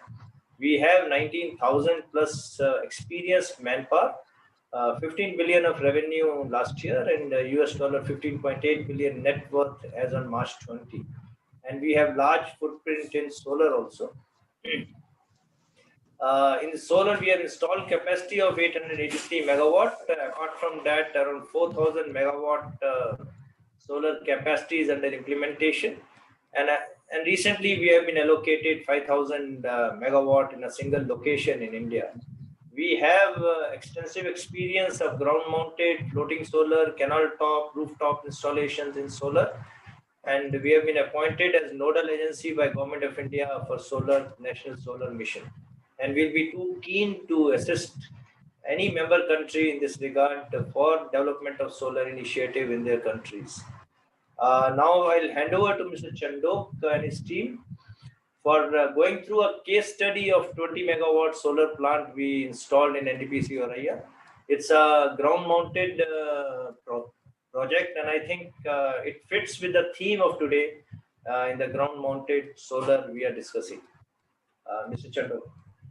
Thank you, Mr. Gupta. Good afternoon, respected dignitaries. In this particular presentations, we are going to present you what are our experience with respect to 20 megawatt solar PV project at NTPC or a year.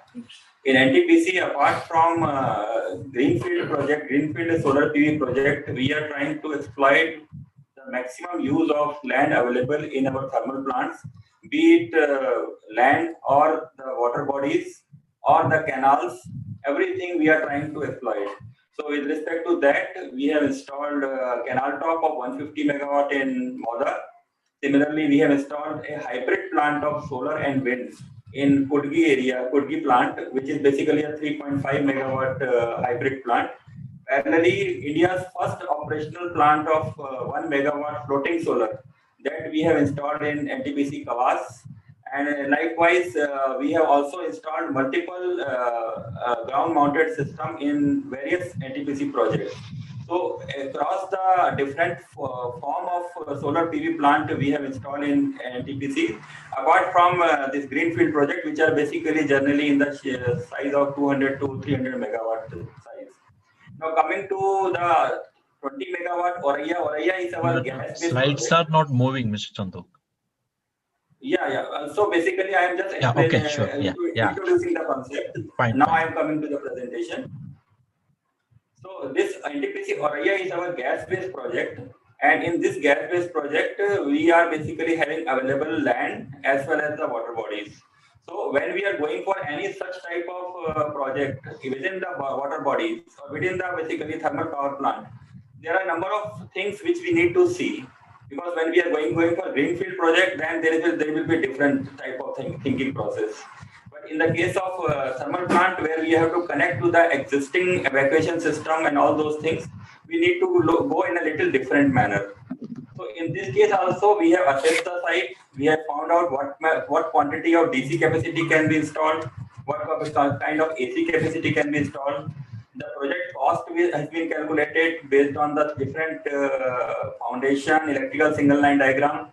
We have measured the total energy yield assessment based on the PV data as well as the GHI available from various sources like Metronome and Solar GIS. And at the same time, a complete project available cost and power sale opportunity has been explored. Next slide, please.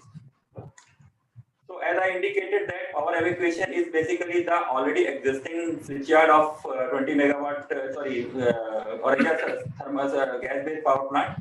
And since there is no environment clearance and the social impact study is required because it's already existing thermal plant, we went ahead without this. We were having a good road and rail access to this Oraya plant because it is already existing plant. And we found that this is a technical feasible with respect to installation of this thing. We found that there are a lot of vegetation and shrub. So we relocated those things, and this falls under the category of the compulsory forestry. So we relocated that particular part. Next slide. So with respect to the basic inputs of this project is that the completion time was given 12 months from the letter of award, and area available was around 100 acres. The project cost was approximately $11.6 million, around 86.51 INR crores. O&M cost which was coming out is basically in the range of 42.68 lakhs per annum, which is basically $58,000, and you can say 2 lakhs per megawatt kind of a thing. And the unit price was coming around 3 to 3.2 rupees per kilowatt hour. The module technology was used in this is polycrystalline of 330 watt peak panel of 722 cell. And module mounting structure is non-tracking, basically fixed angle with seasonal tilt of 24 degree and 5 degree. Inverter is used in this case is the central inverter for 2 megawatt each. Basically, the important part of the inverter is that nowadays string inverters are also being used. But what our experience is that when there is a land undulation is quite high, in that sense, the string inverter is quite useful. But for a flat land kind of a thing, central inverter can serve the purpose. So we have used central inverter. And another important feature, because we are talking of a regime where we have to sometimes curtail the solar power also if required by the grid operator. So we are working on we are basically introduced in the centralized remote control from the control room and information to the central server of the NTPC. Next. So the basic design parameters of this project was that the solar irradiance of this location is around 1800 kilowatt hour per square meter per year. There was no significant shadow available in that, so straight away we installed that thing.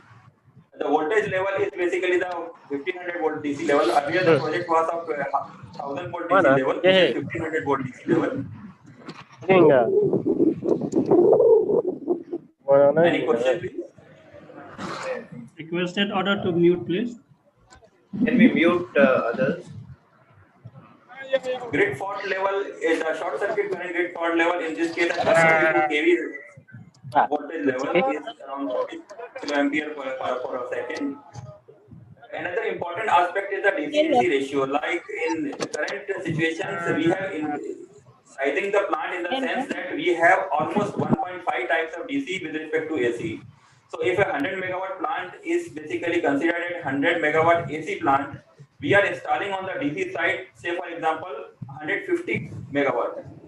So this is very important with respect to using the same electrical evacuation system, basically optimizing on the infrastructure and at the same time increasing on the energy content. So in this case, the DC-AC ratio was considered as 1.2. So the 20 megawatt Oriya-based Oriya solar plant is basically 24 megawatt on the DC side. The certification has been considered all the certification with respect to the solar as well as inverter and electrical system. The module mounting structure was basically for the withstanding the wind speed of 150 km per hour according to the IS standard. And the expected CUF from this plant is 22.2%, which is coming out around 39 million unit of energy from this plant. So as you can see from this screen, you can see there are red marks plot area available. Now within the plant boundary, we cannot have a straight area available for the solar plant. So we have to bring or we have to maximize the land available for installing the solar plant. So there are number of areas or number of the land blocks you can say which are available to us where we can install the plant. And one of the land area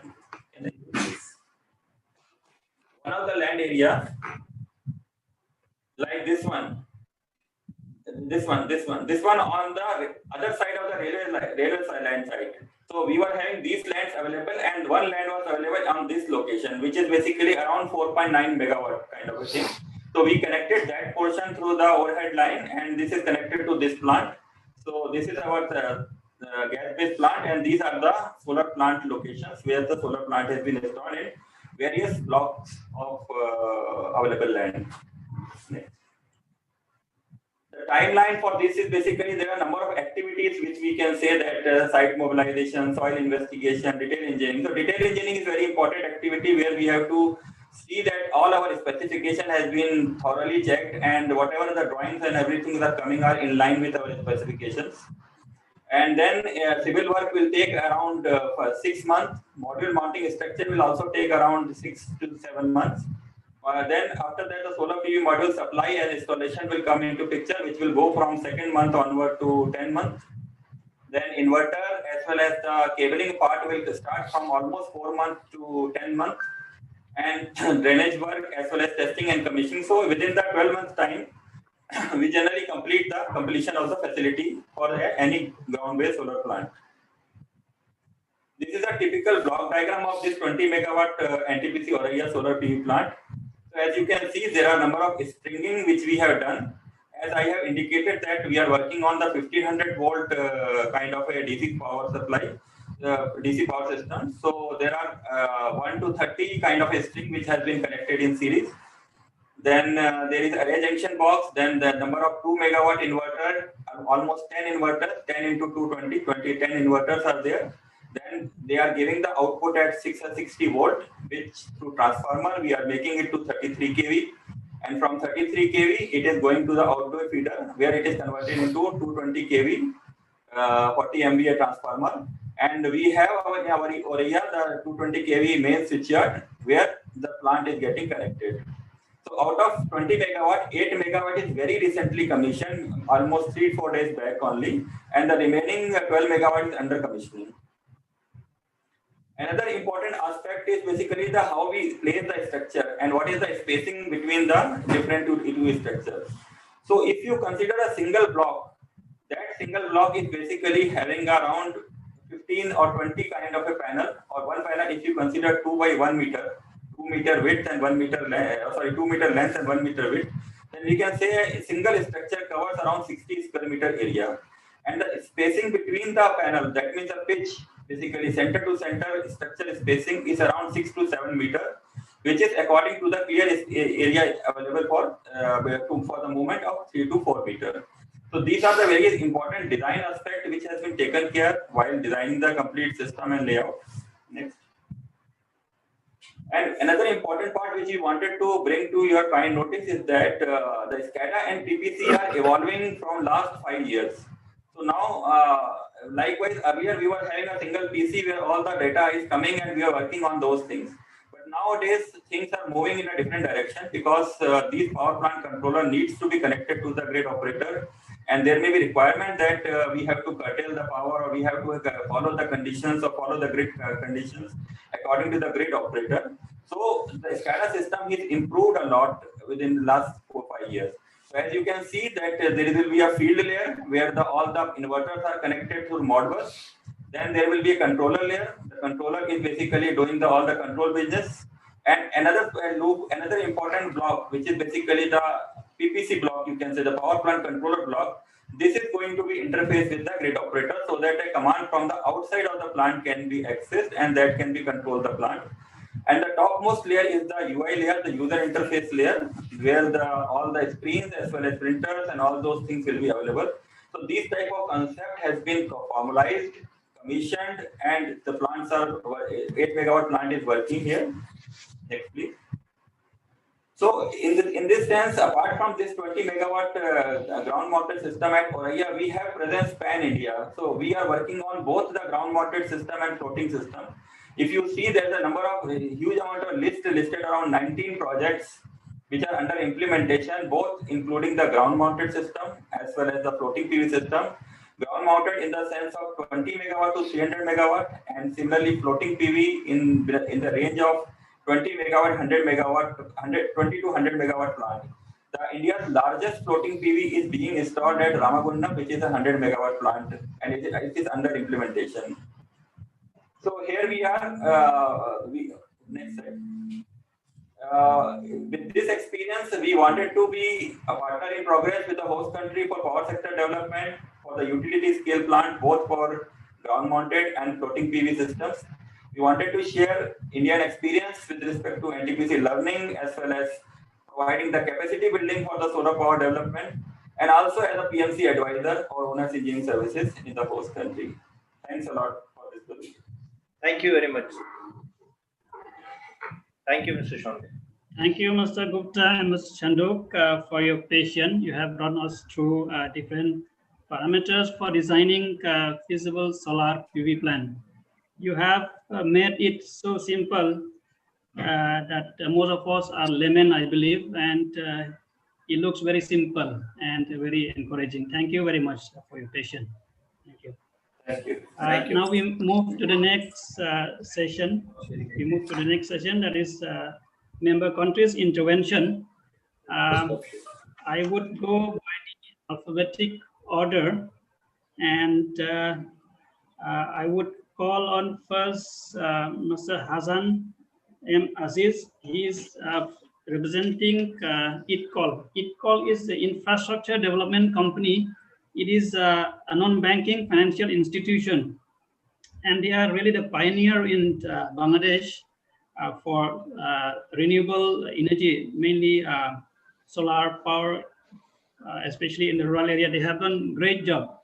And I would like to call upon Mr. Hassan to... Hello? Yes, Mr. Hassan. Yes. Go ahead, please. We can listen to you. Okay, can you see my screen? It's being loaded. It's being loaded.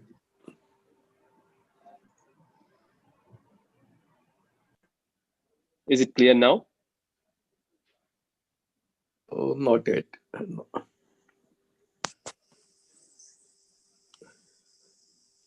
Yeah, we got it.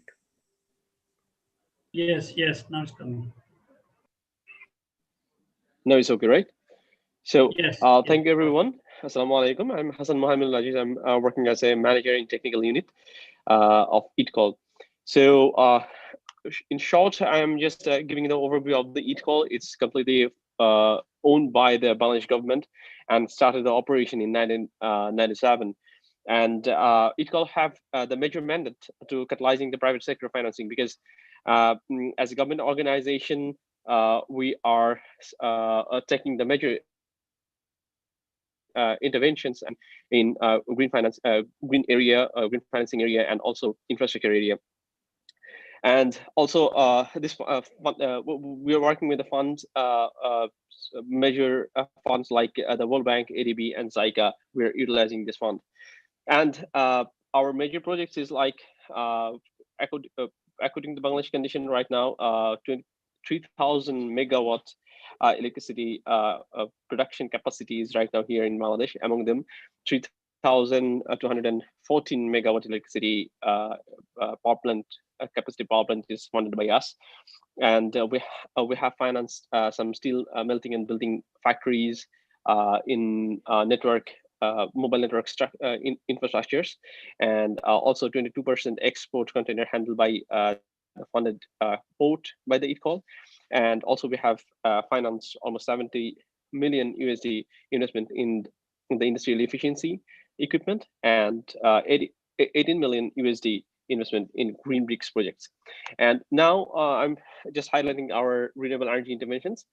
So like 5.28 million solar home system, it's a remarkable achievement for Bangladesh.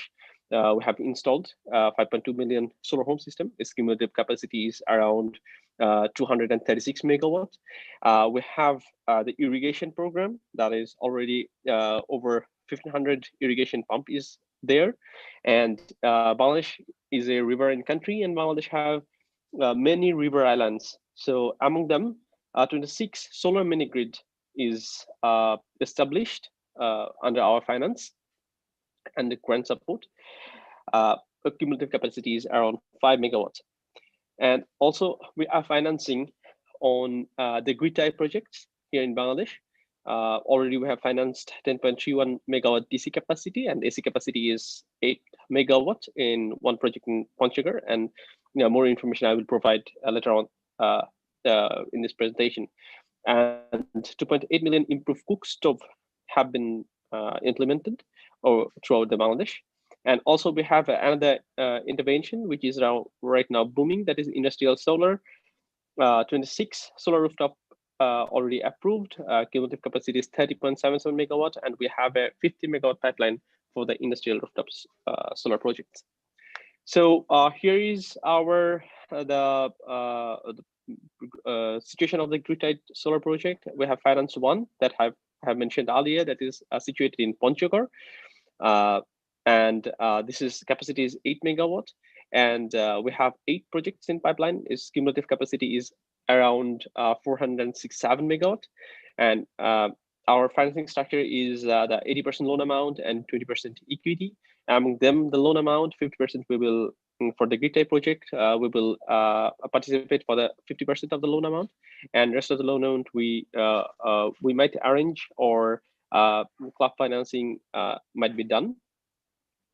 And our financing term is 6% interest in local currency is minimum, and tenor is 15 years, and the grace period, that is principal grace, is for 2 years. And around 8 projects, 196 million USD is proposed for the finance. And our financing source is our own fund, that is Equal Fund, the World Bank, ADB, and AFD. So among them, I want to say a few words about the mini grids and other interventions that we have done. ITCOL have done seamless work in renewable energy sector here in Bangladesh from the beginning, because we have started our intervention from 2003, and we have achieved a lot of experience and implemented a lot of projects here in Bangladesh. And this project here in Panchgarh is east-west facing project, and it is implemented and integrated with a poultry farm.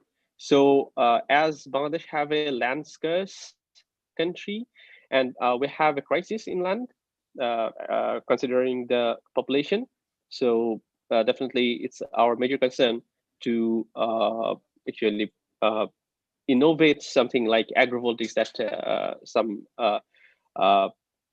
other presenters already showed us and addressed very nicely. So this is the condition here in Bangladesh, and it was doing. So this is the all from my side, and Delhi is here. Wish the light will eradicate the all odds and suffocating pandemic situation from the world. Happy Diwali to all. Thank you. Thank you very much, Mr. Hassan. That was really good to see how Bangladesh has progressed in the renewable. I know you are the beacons of light for Bangladesh, and we hope to see more projects under the renewable, especially solar. Thank you once again. We move next to the country Comoros. They want to intervene. Comoros, please.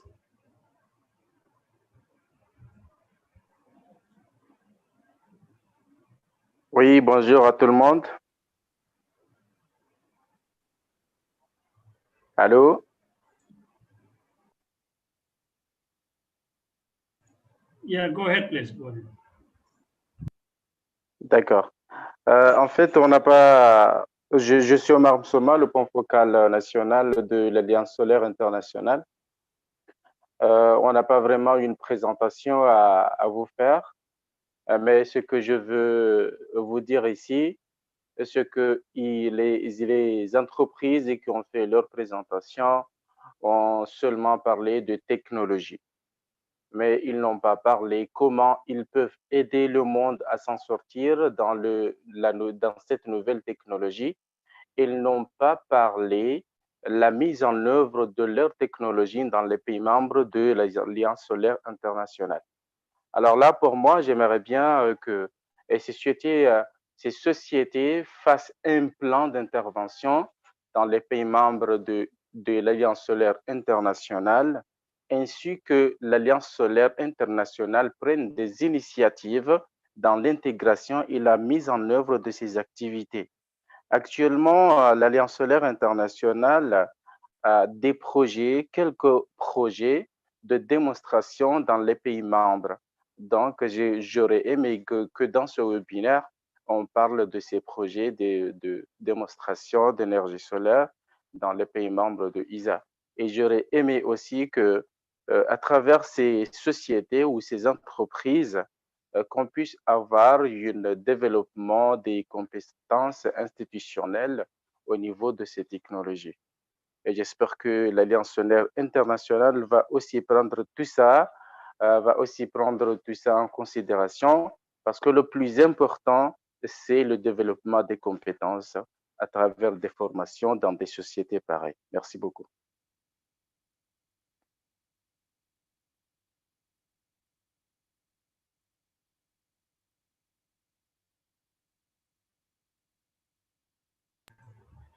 Thank you very much, sir. We noted your concern, and we will definitely engage and address your point. Next, I would like to call upon Fiji to give the intervention.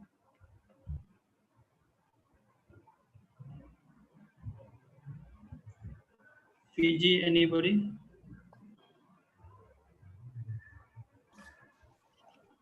Okay, we move to next, Guyana.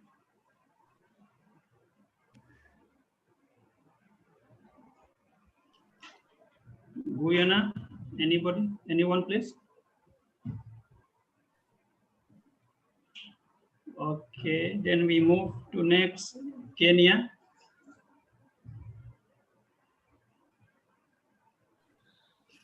Kenya, anyone, please?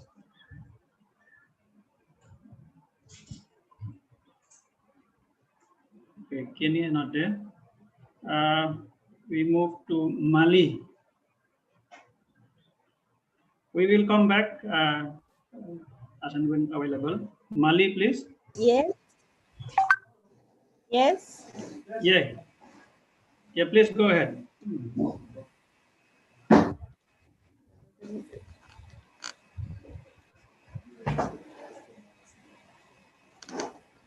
Go ahead, please.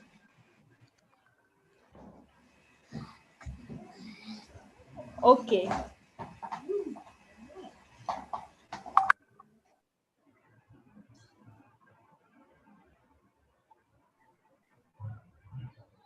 Yes, please go ahead.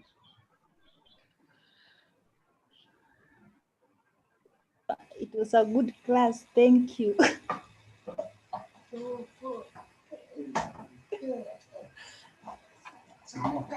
Hello. Yeah, we can. This was a good class. Thank you. From Kenya. You come tomorrow. Now.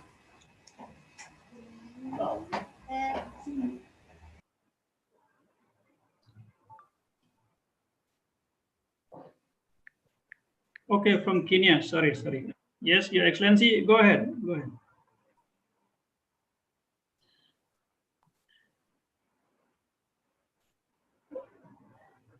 Okay. So then we go Mali. Anybody? Mali?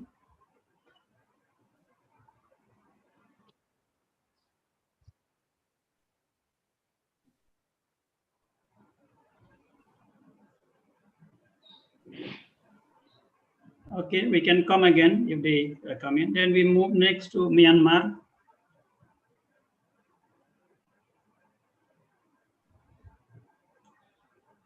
Myanmar, anybody, please?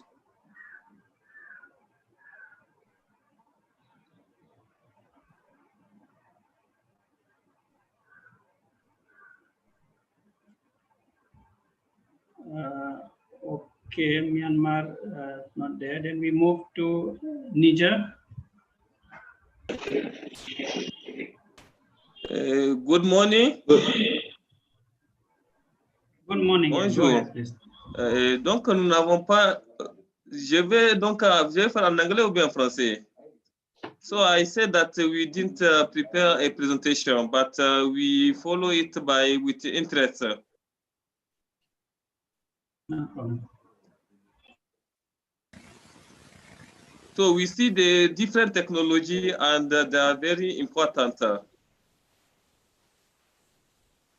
But as the Hassan said it, we are waiting for that the things that they can help us to improve our building capacity. And also, I want to recall for the tracking system. We see that tracking system is very important to get the capacity.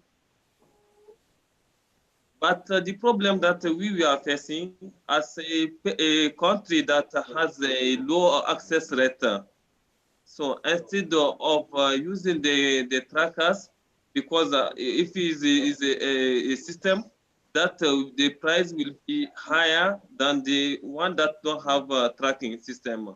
So as we want to increase our access rate, it is important for us to go with without tracking the electricity.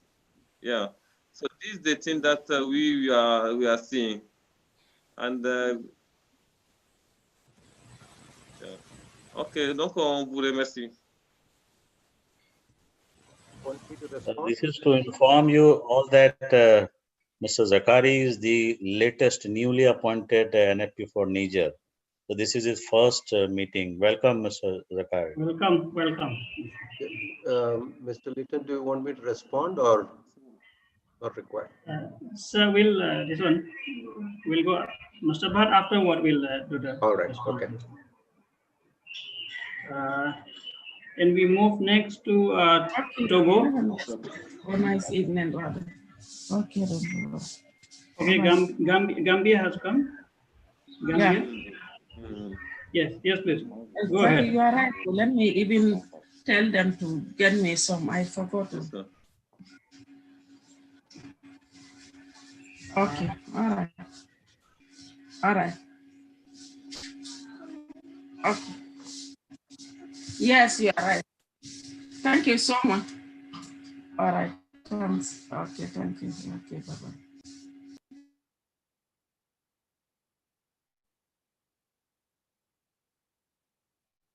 Yes, madam, go ahead. Surely.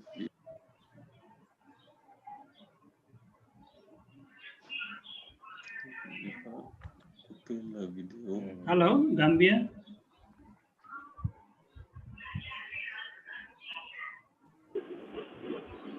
Hello. We'll come again. We'll come again. No problem. Now let's move to Togo. Togo, please. Anybody?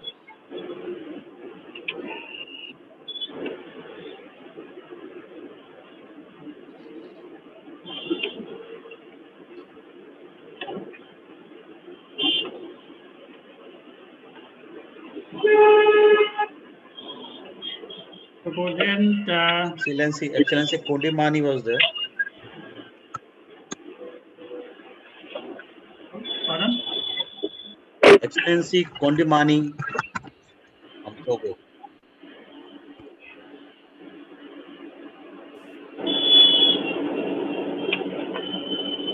Yeah, welcome, Excellency. Yes. Okay, good evening, all of you. Good evening, sir. Yes, really, you have to thank all panelists for those information necessary for our country. But you don't have any request to tell, but you just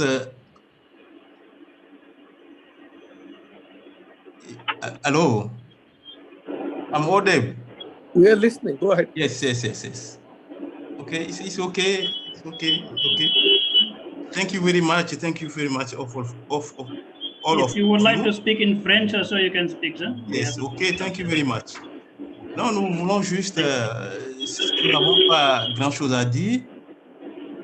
C'est juste au nom des autorités féliciter, n'est-ce pas, l'initiative entreprise par l'Alliance de nous réunir encore cet après-midi, ce jour, pour débattre un peu de l'importance du solaire, de l'énergie solaire dans nos activités. Donc, je tiens sincèrement à remercier également tous les panélistes qui sont intervenus pour la qualité du message qu'ils nous ont donné cet après-midi. Donc, au nom des autorités, je vous remercie tous et puis bonne suite de l'émission. Merci. I'm okay, it's okay. Thank you very much. Thank you. Thank you, Your Excellency. Thank you very much. We move next to Tonga. His Excellency, they say, sir, over to you.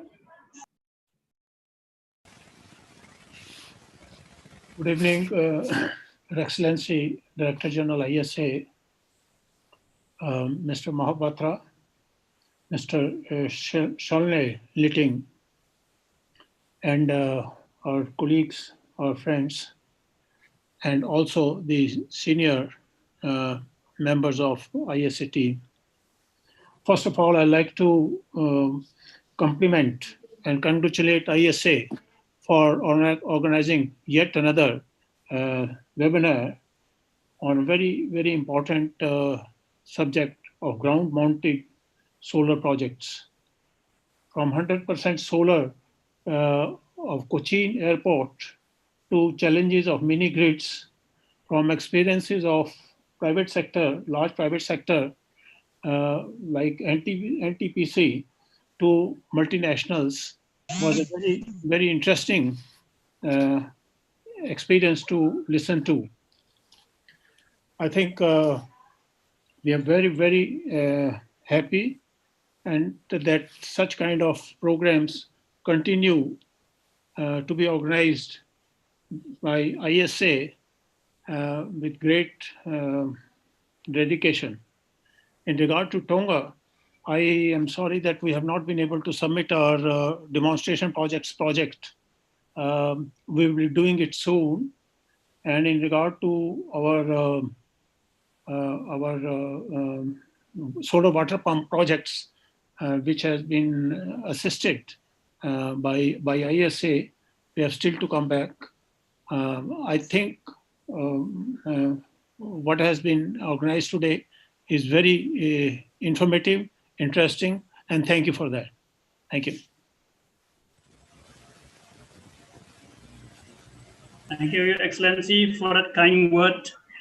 Really appreciate it. We move next to Tuvalu. Tuvalu, anybody's there? Tuvalu, Mr. Tom Harris was there, but yes, Simona is there. Tuvalu, yes. Tuvalu is there. Yeah, Mr. Harris, please. Excellency, please. No. Mr. Excellency was from Vanuatu. Simona from Tuvalu is there. Simona.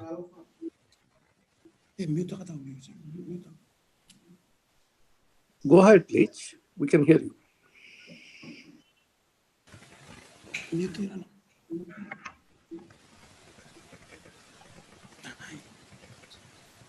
Yeah, thank you very much for the presentation. Mute the speaker.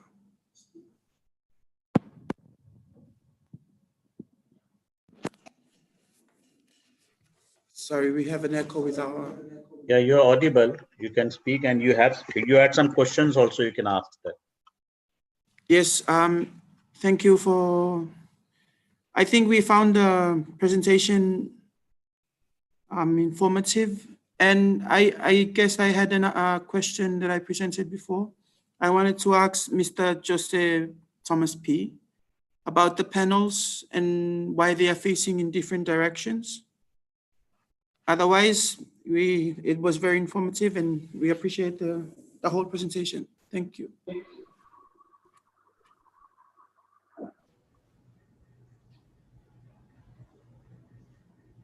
Thank you very much. Mr. Thomas would like to intervene. Yeah, but what was it? I could not get the question. The question was why the panels are inclined in different directions, some to south, some to east, some to west. That was the question. Yeah, I was, mentioning in my presentation that, closer to equator, probably 10 degree and less latitude, it doesn't really matter whether you place south, north, east, and west. There is only marginal reduction in power generation. Because we have seen, we have made some research projects.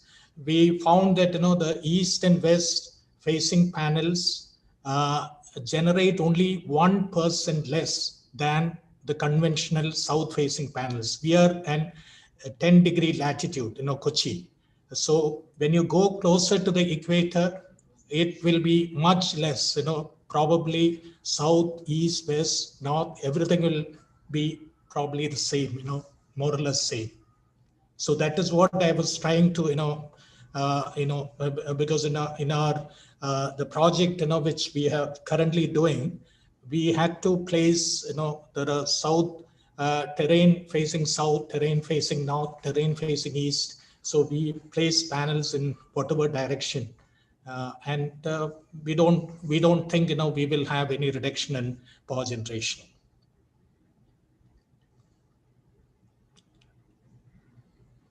Mr. Shonli, Excellency from Myanmar also want to ask something. Excellency from Guyana also wanted to speak. Yes. Also, yes. Yeah, so in the alphabetic order, Guyana, if we can call them, please, Guyana. Yeah, Mr. Sharma is there. Thank you. Very good morning. Sorry, I put it in the chat. It is just that I'm very grateful for the presentation.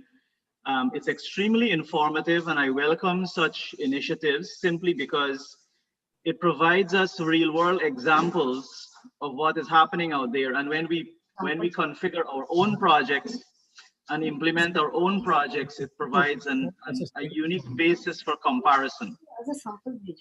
What I would have liked to see more of is getting into the details of some of the projects. the capital costs, the unit costs, O&M costs. Storage is a complicated matter, and we too are struggling with understanding when do you shift between a diesel hybrid solar system towards more storage. The sun only shines about 5-6 hours a day, but you have a 24-hour day cycle to cover. What are your experiences with moving towards 100% solar with storage versus partial solar with some storage and hybridized with a diesel set, and obviously there are trade-offs. So it would have been very good to get some real world examples of those experiences so we can learn from them too. That was the extent of my comments. Thanks again to the Secretariat, and thank you for arranging this. Thank you. Thank you, Your Excellency, for that interaction. And since we allowed, maybe Mr. Bhatt would like to, before we forget, Mr. Bhatt would like to respond to Niger first. So one of the concerns that was that tracker is expensive. Definitely, what do we have to look at is from the perspective. Can you hear me? Yes, we all can. We all can hear you. Sure.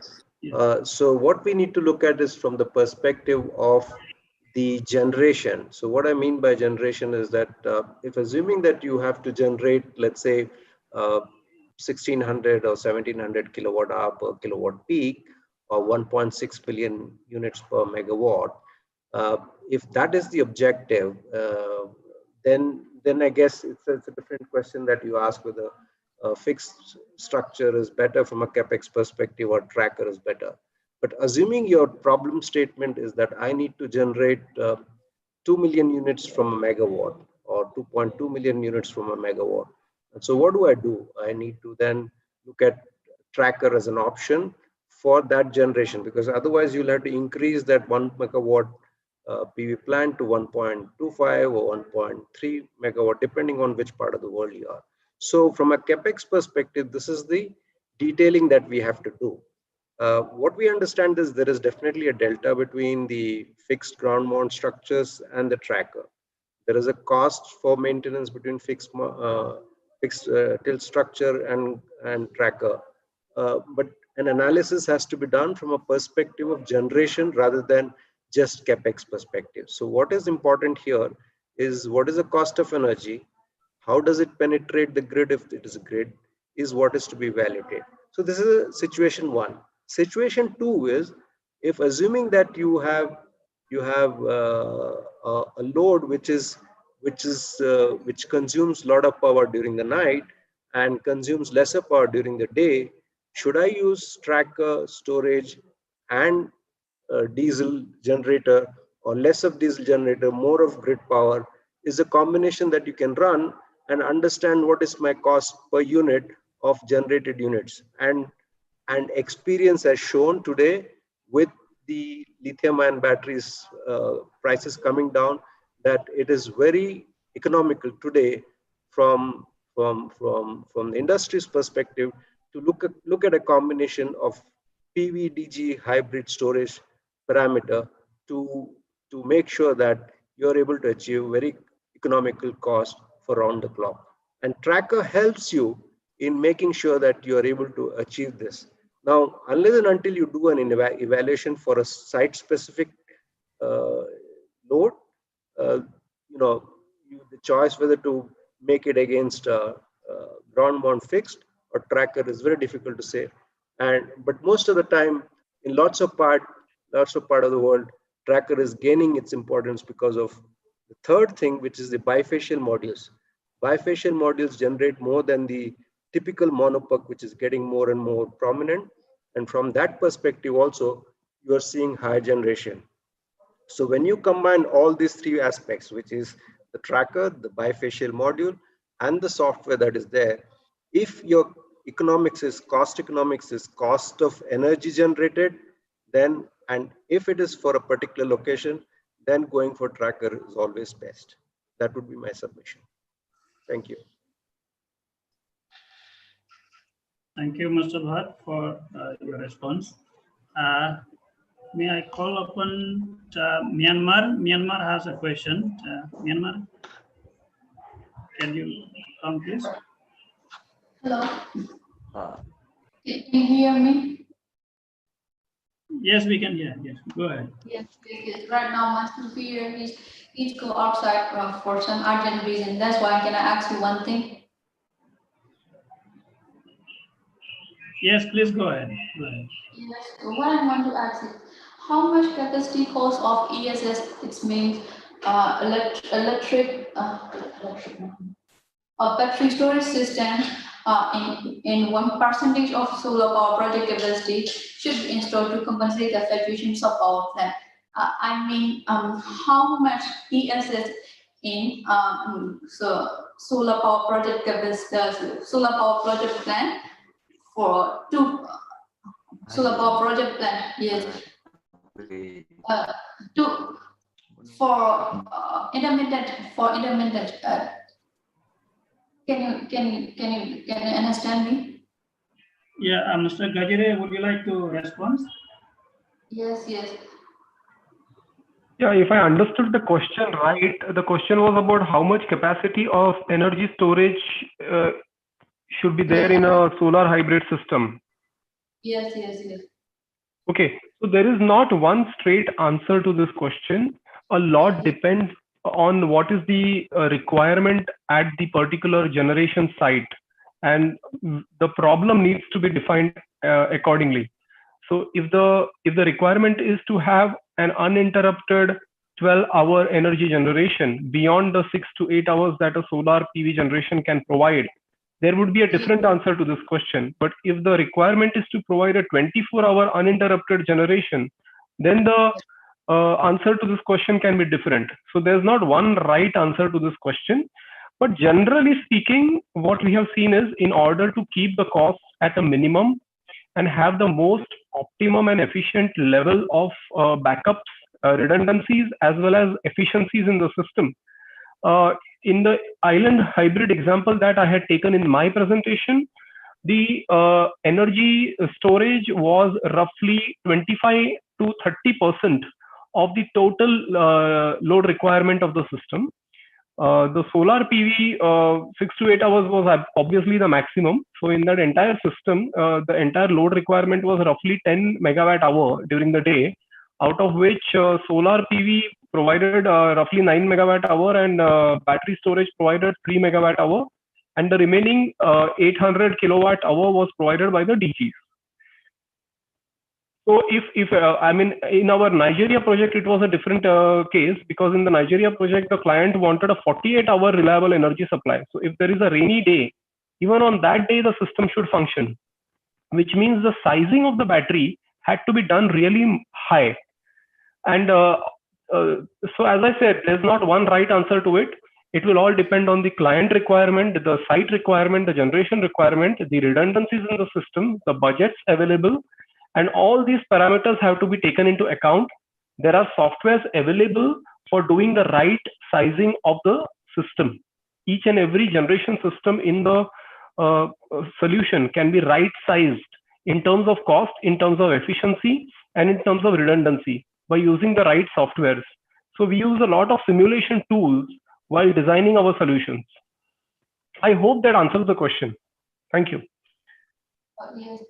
So you mean you don't have any specific answer for saving the battery? It means if we want to get the battery like 50%, we can get how much the spinning reserve can we get? Mr. Shonli, can you please repeat the question for me? I did not catch it. Yes, yes. I mean, if we use 1 megawatt solar power project, how many % of battery can we use? For a one, she's asking if she has a 1 megawatt solar power project, how much capacity battery she should be having. Of battery storage can we use? Yeah, so madam, as I said, if you are looking for just a 3 to 4 hour backup after the sun sets, generally speaking, 25 to 30% of the total daily requirement, that much sizing of the battery should be more than enough for a backup of around 4 to 5 hours after the sun sets. But if you're looking for a 24-hour reliable energy generation, then obviously the sizing has to be much higher, because then you have 6 to 7 hours of energy generation, and after that you need to ensure that the batteries provide the remaining power.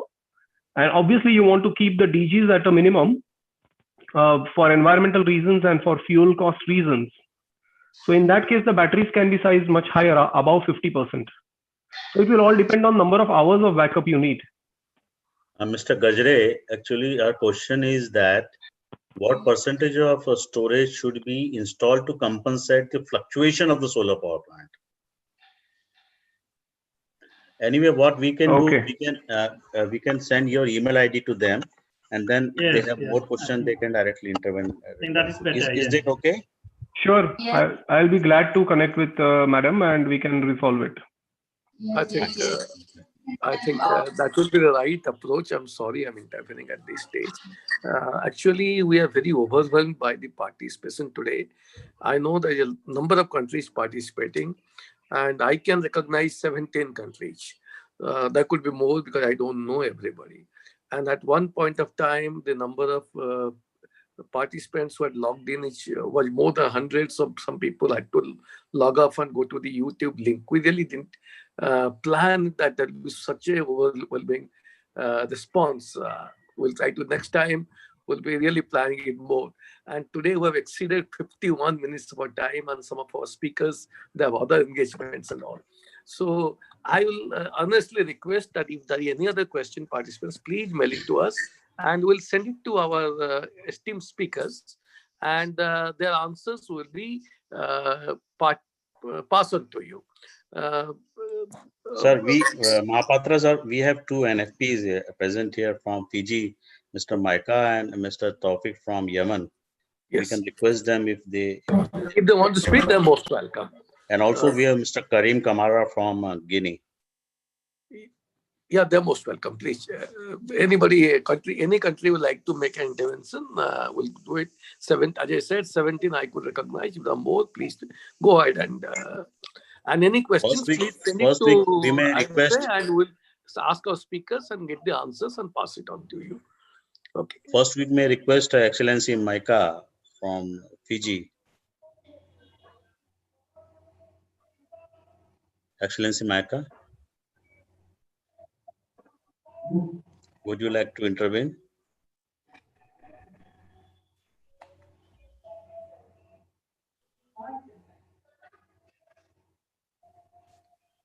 If he is not ready, we can request Excellency Taufik from Yemen if he wants to intervene.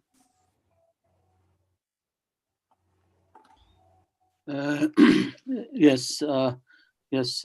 Thank you very much, Your Excellency. Can you hear me okay? Please go ahead. Yeah, we can hear you loud and clear. Well, thank you very much. I mean, the webinar and the presentations have been very excellent. Unfortunately, I am in UK at this moment because of the situation in Yemen. Yemen, in fact, needs a lot of solar energy and solar renewable energy in general. And we have been talking with our minister how to dialogue with this and how to contact the ISA to help, etc. But hopefully the situation will get better, and hopefully maybe within the next year or so we will start. That is the first thing. The second thing, are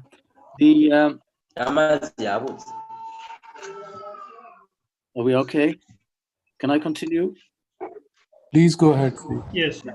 Yeah, thank you. The other question that I really wanted to ask, because it's the airport, the Cochin airport, which has been excellently provided with all solar energy. But I wanted to ask about the storage system. Are they using the transmission line, I mean the network, the grid as a storage? And during the day, they will supply all the electricity to the airport. And then during the night, some of it will go to the grid, and then they get it back to the grid. Is that the system, or do they have another storage system, which it would be a very big system, very expensive, I suppose. And the third thing, I would appreciate it very much. The presentations are excellent. If they are put into the ISA website, if you could let us know when they are there so that we can have a look at them and download them. Or if Rajiv, His Excellency, can send us by email, my email is there, I would appreciate that very much, because I would like to show His Excellency, the Minister of Electricity, of what is going around in the renewable energy and in India as well. Thank you very much. And it's been a great and a pleasure being with you today. Thank you, Excellency. The presentation will be too long to send it on email. So with due permission of the respective speakers, we'll upload it on website, and that through that link, it will be easier for you to download it. And regarding your questions, I would request you to, if you can send the email regarding the same, so that we can send it to the respective the speakers who can directly respond to you, if it is okay to you. I'll do that. Thank you very much. Thank you. Thank you. Rajiv, the Excellency from Kenya, Mr. Edwin Umengwa, wants to ask a question. I think we should give him the floor. Yes, good afternoon, good evening to all. My name is Edwin Omwenga from Kenya. Mine is to say thank you for the wonderful webinar that has been organized, to all the presenters. And as a country, we have really invested in renewable energies. Our generation mix is like 90% renewable. And how it affects our system is that it's very unstable. One of the ways to make this variable renewable energy stable is also incorporating battery storage. But when you incorporate battery storage, you find that the projects become very expensive. Do you see any improvement in the cost of battery storage in the near future? That was my question. Thank you very much. Can I answer that? Please go ahead. Yeah, so I would like to briefly respond to this by saying that one simple point, the rate of the reduction of the energy storage solutions over the last 5 years, the rate at which the reduction has happened is almost the same rate at which the reduction of the solar modules has happened.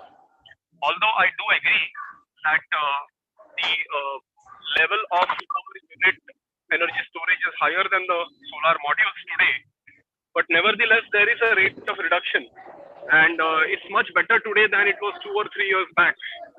And we are going to see much larger implementation of energy storage as we move forward in the future. The projects are becoming more and more viable. So I think that should answer your question. Okay, thank you. It has somehow answered my question, but still, at present, when you try to incorporate battery storage in some of these projects, they become very expensive. I agree. I get your point. And so as a result, it is important to do the sizing of the system very efficiently. So if the batteries are oversized, obviously the system costs much more. And so that is where we use various softwares to optimize this sizing process of the solution. So if done efficiently, we can have a very optimal energy generation. And one more error, mistake I would like to add, one final point, which we tend to do is that we tend to compare the cost of energy generation per unit of a pure solar project to a solar hybrid. What we forget is that the pure solar project generates energy for just 6 to 8 hours in a day, whereas a solar hybrid can generate for 24 hours in a day. So the value of having that energy for the remaining part of the day is forgotten in this process. So it's not an apples to apples comparison, which is why the levelized cost of energy is the right measurement for measuring the cost of energy generation of a solar hybrid. The cost of a solar hybrid will always be higher than a pure solar project, but it cannot be compared like apples to apples. Okay, thank you very much. Thank you very much for that explanation. Really appreciate it. Thank you, sir. Can I request Mr. Karim Kamara, finally, if you want to say something? Mr. Karim Kamara.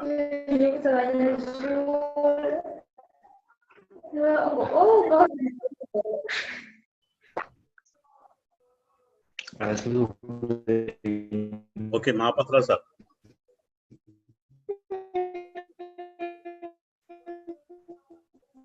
Sir, I think he is muted. Mahapatra sir. You're asking me something? Yeah, we can proceed. I think country interventions are now. Yeah, we do. We proceed further. In fact, we have exactly crossed one of our time.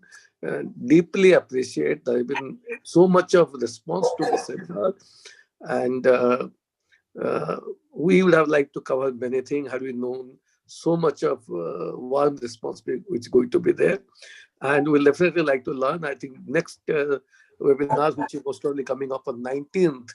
By the project team, we'll like to look into this. So I will again say thank you everybody, and kindly give your questions etc. to us by mail, and we'll get the answers ready.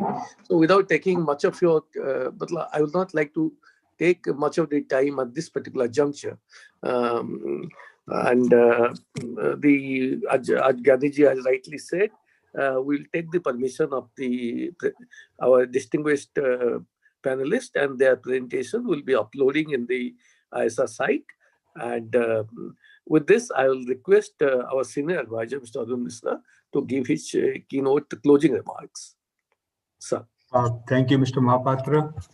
Even though the program has extended by 1 hour, I think it's worth it.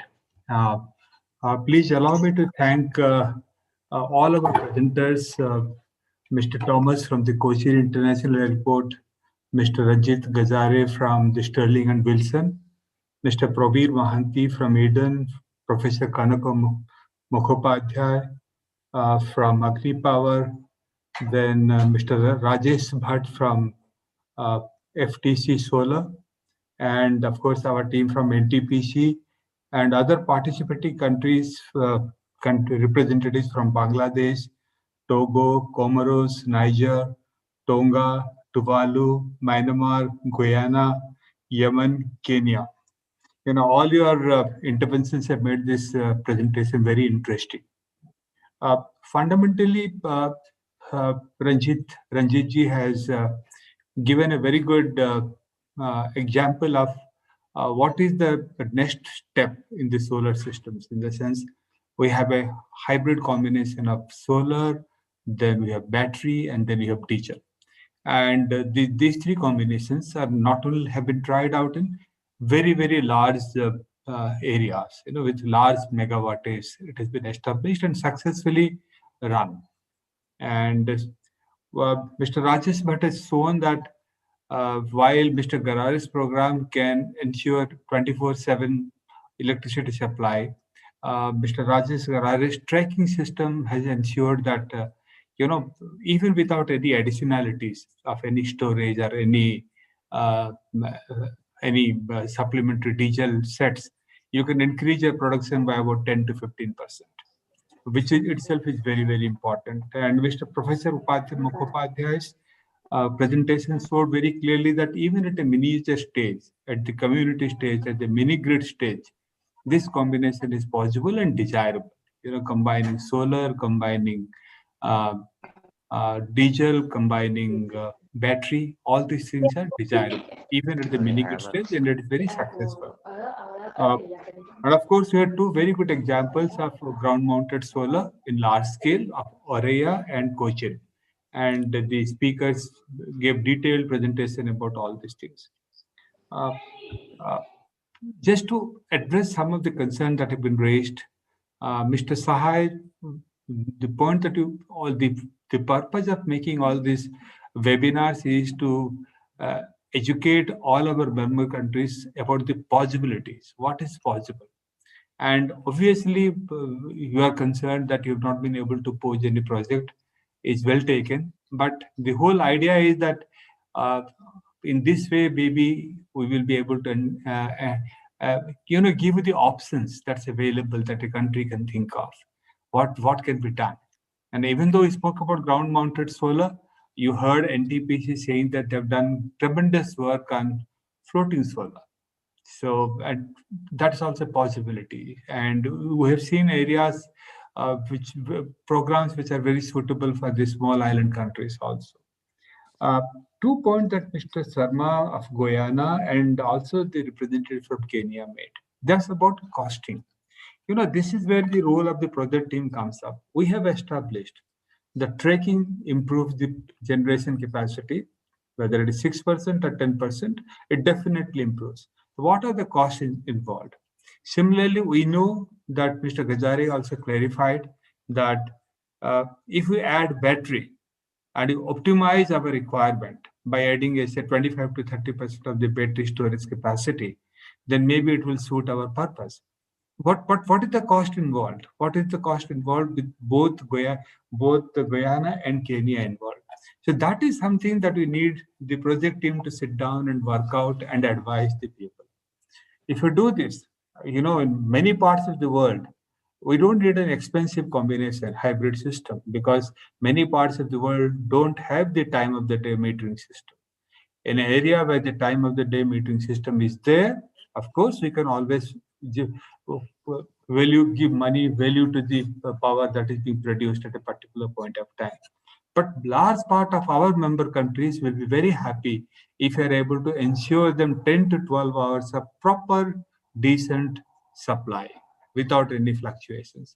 And that can be achieved with a with full solar and a minimal of supplementary battery or diesel, or even addition of the tracking. So what is the optimal solution? That I think the project team will have to work and advise the countries. In fact, that should become our practice now. We should not take these seminars and webinars as an end in itself, but find out what needs to be done to further this requirement. And I'm sure all the honorable participants, all the honorable speakers who came today will be more than happy. I don't think there is anything secret about the costing part. They should be more than happy to interact with you and come out with the solutions. What Kenya asked, what Guyana asked, and what others have asked is applicable to everyone if you're able to convince them and tell them. In fact, what Kenya said, what Yemen asked, Yemen said, basically, is the Cochin International Airport using some storage facility? And the simple answer is no, because you don't need to use any storage facility, because in India, that part is connected to the grid, and in India allows banking. If they have surplus production, they can give it to the grid and they can draw it at the time of their need. So what is the importance? What is the relative importance between storage and banking? Whether a policy can be brought in so that storage cost can be reduced, like in 90% of solar park systems that is there. So all these things the project team will have to work out in detail and supplement and advise every other member of the countries. Then these programs become very, very useful. And so once again, the pattern that Professor Mukhopadhyay mentioned about a mini grid with a combination of all these things, that's an ideal combination. But we need, and he also mentioned that, I'm quoting his presentation, reduce energy cost. So far, all of us have been thinking that a mini grid with a storage, with a diesel generator, the cost of generation of electricity will be very, very high. It won't become affordable. But Professor Mukhopadhyay said that it has a reduced energy cost. So how is that possible? We need to reach out to him and find out so that we can explain to our member countries this is what is happening. And yeah, I know that we cannot compare solar with solar hybrid. But as a consumer, as a user, I will like to see what is the other alternative available to me. If the replacement cost is too high, then of course maybe I will go for a more expensive hybrid cost. But if I think I could do away with that hybrid cost and with some other thing that I like to go. So this is something that we really need to bring in. And after this presentation, because when you actually go out to prepare programs and projects on the basis of this presentation, these are the questions that most of member countries will ask. Fine, you are recommending a particular system of operation, but what is the cost to us? Is it the best option that's available? So that is where I will request the project team to engage with our eminent speakers and get all these details and advise all our member countries accordingly. With this, I think I must thank Mr. Mahapatra and his team. They have been very, very active. They're organizing one webinar almost every week, which requires a lot of hard work. Everyone gets very involved, and that's excellent. And I'm so very happy that more and more people, members are getting interested in these webinars and taking part in these webinars. Hopefully, all this will generate to some increase in our understanding of the situation and maybe refine the projects that will actually come out with, hopefully in the near future. Thank you again. Thanks particularly on behalf of the ISA to all our members who participated, to all our guest speakers who participated, and of course, thanks to the project team. Thank you. Thank you. Thank you, everybody. Thank you very much. Thank you. Thank you. Mr. Solle, will you like to give the Thank you very vote of much. thanks? But before that, let me promise to Senior Advisor Mr. Arun Bose Bisraji. So now that you spoke about the mini grid and or the microgrid, how it can reduce the cost, the project team will contemplate to have a webinar on that also. We'll come on a webinar on the mini grid aspect, microgrid aspect, how to reduce the cost part of it. So, Mr. Solle, will you please propose a vote of thanks? Okay, sir. Okay.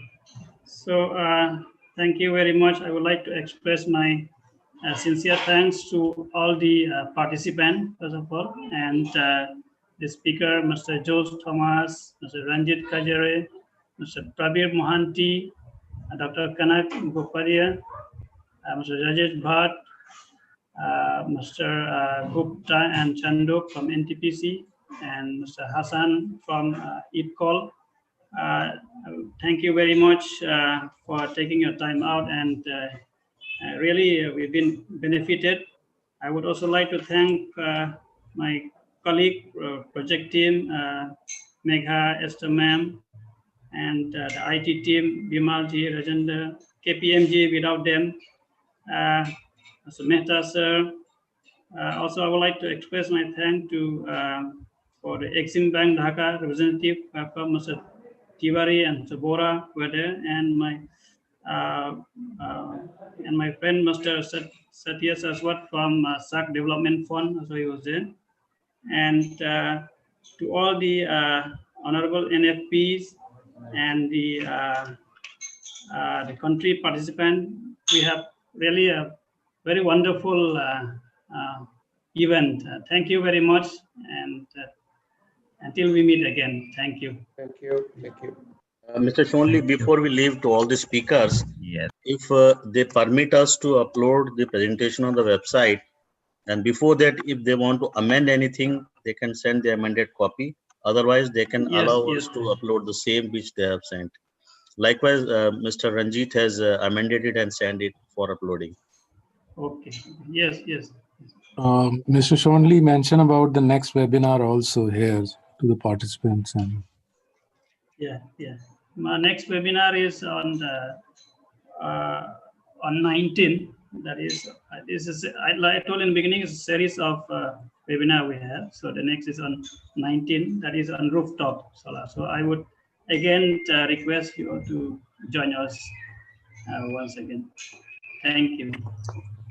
And once more, the big thanks to the delegation from Bangladesh, Comoros, Cuba, Fiji, Gambia, Guinea, Guyana, Kenya, Mali, Myanmar, Niger, Togo, Tonga, Tuvalu, Vanuatu, Yemen, and all other countries who participated, including India. And your participation really was great. It keeps us going, and ISA will do its best to work for the member countries and the project team will be always there to assist in the implementation of the demonstration project within the ISA framework documents mandates. Thanks everybody. Thanks dignitaries. Thanks speakers. Thanks Director Generals. Thanks senior advisor. Thanks colleagues, friends, ladies and gentlemen who participated and encouraged us. A happy Repowering, a happy festival of light. Let every house all over the globe, be rich or small, be lighted. Let prosperity come everywhere. Oh God, take us from darkness to the light. Tamosama Jyotirmagamaya. Thank you. Thank you all. Thank you. Thank you. Thank you, Mr. Mahapatra. Thank you. Thank you. Thank you, Sonli. Very well Thank you, conducted. sir. Thank you, sir.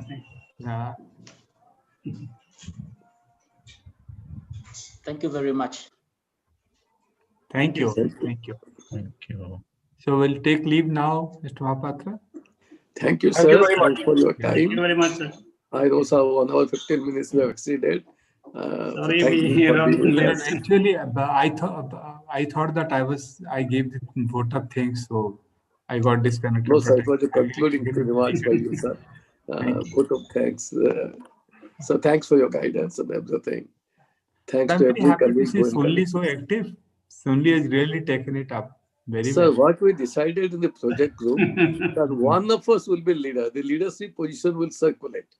So next Okay. seminar, somebody else will circulate. And those who have already done the webinar, they will support because they have already got the experience. They know what goes wrong, what is likely to go wrong. So that's why we are trying to build up the capacity. Very good. Everybody is supporting, but one person will take a lead. No, doing is, actually doing makes a huge difference. This conducting this seminar alone would have given so much of confidence to Sonli. Yes, sir. And Yeah. so, very good. And it really trains you up. Thank you, Very sir. well done.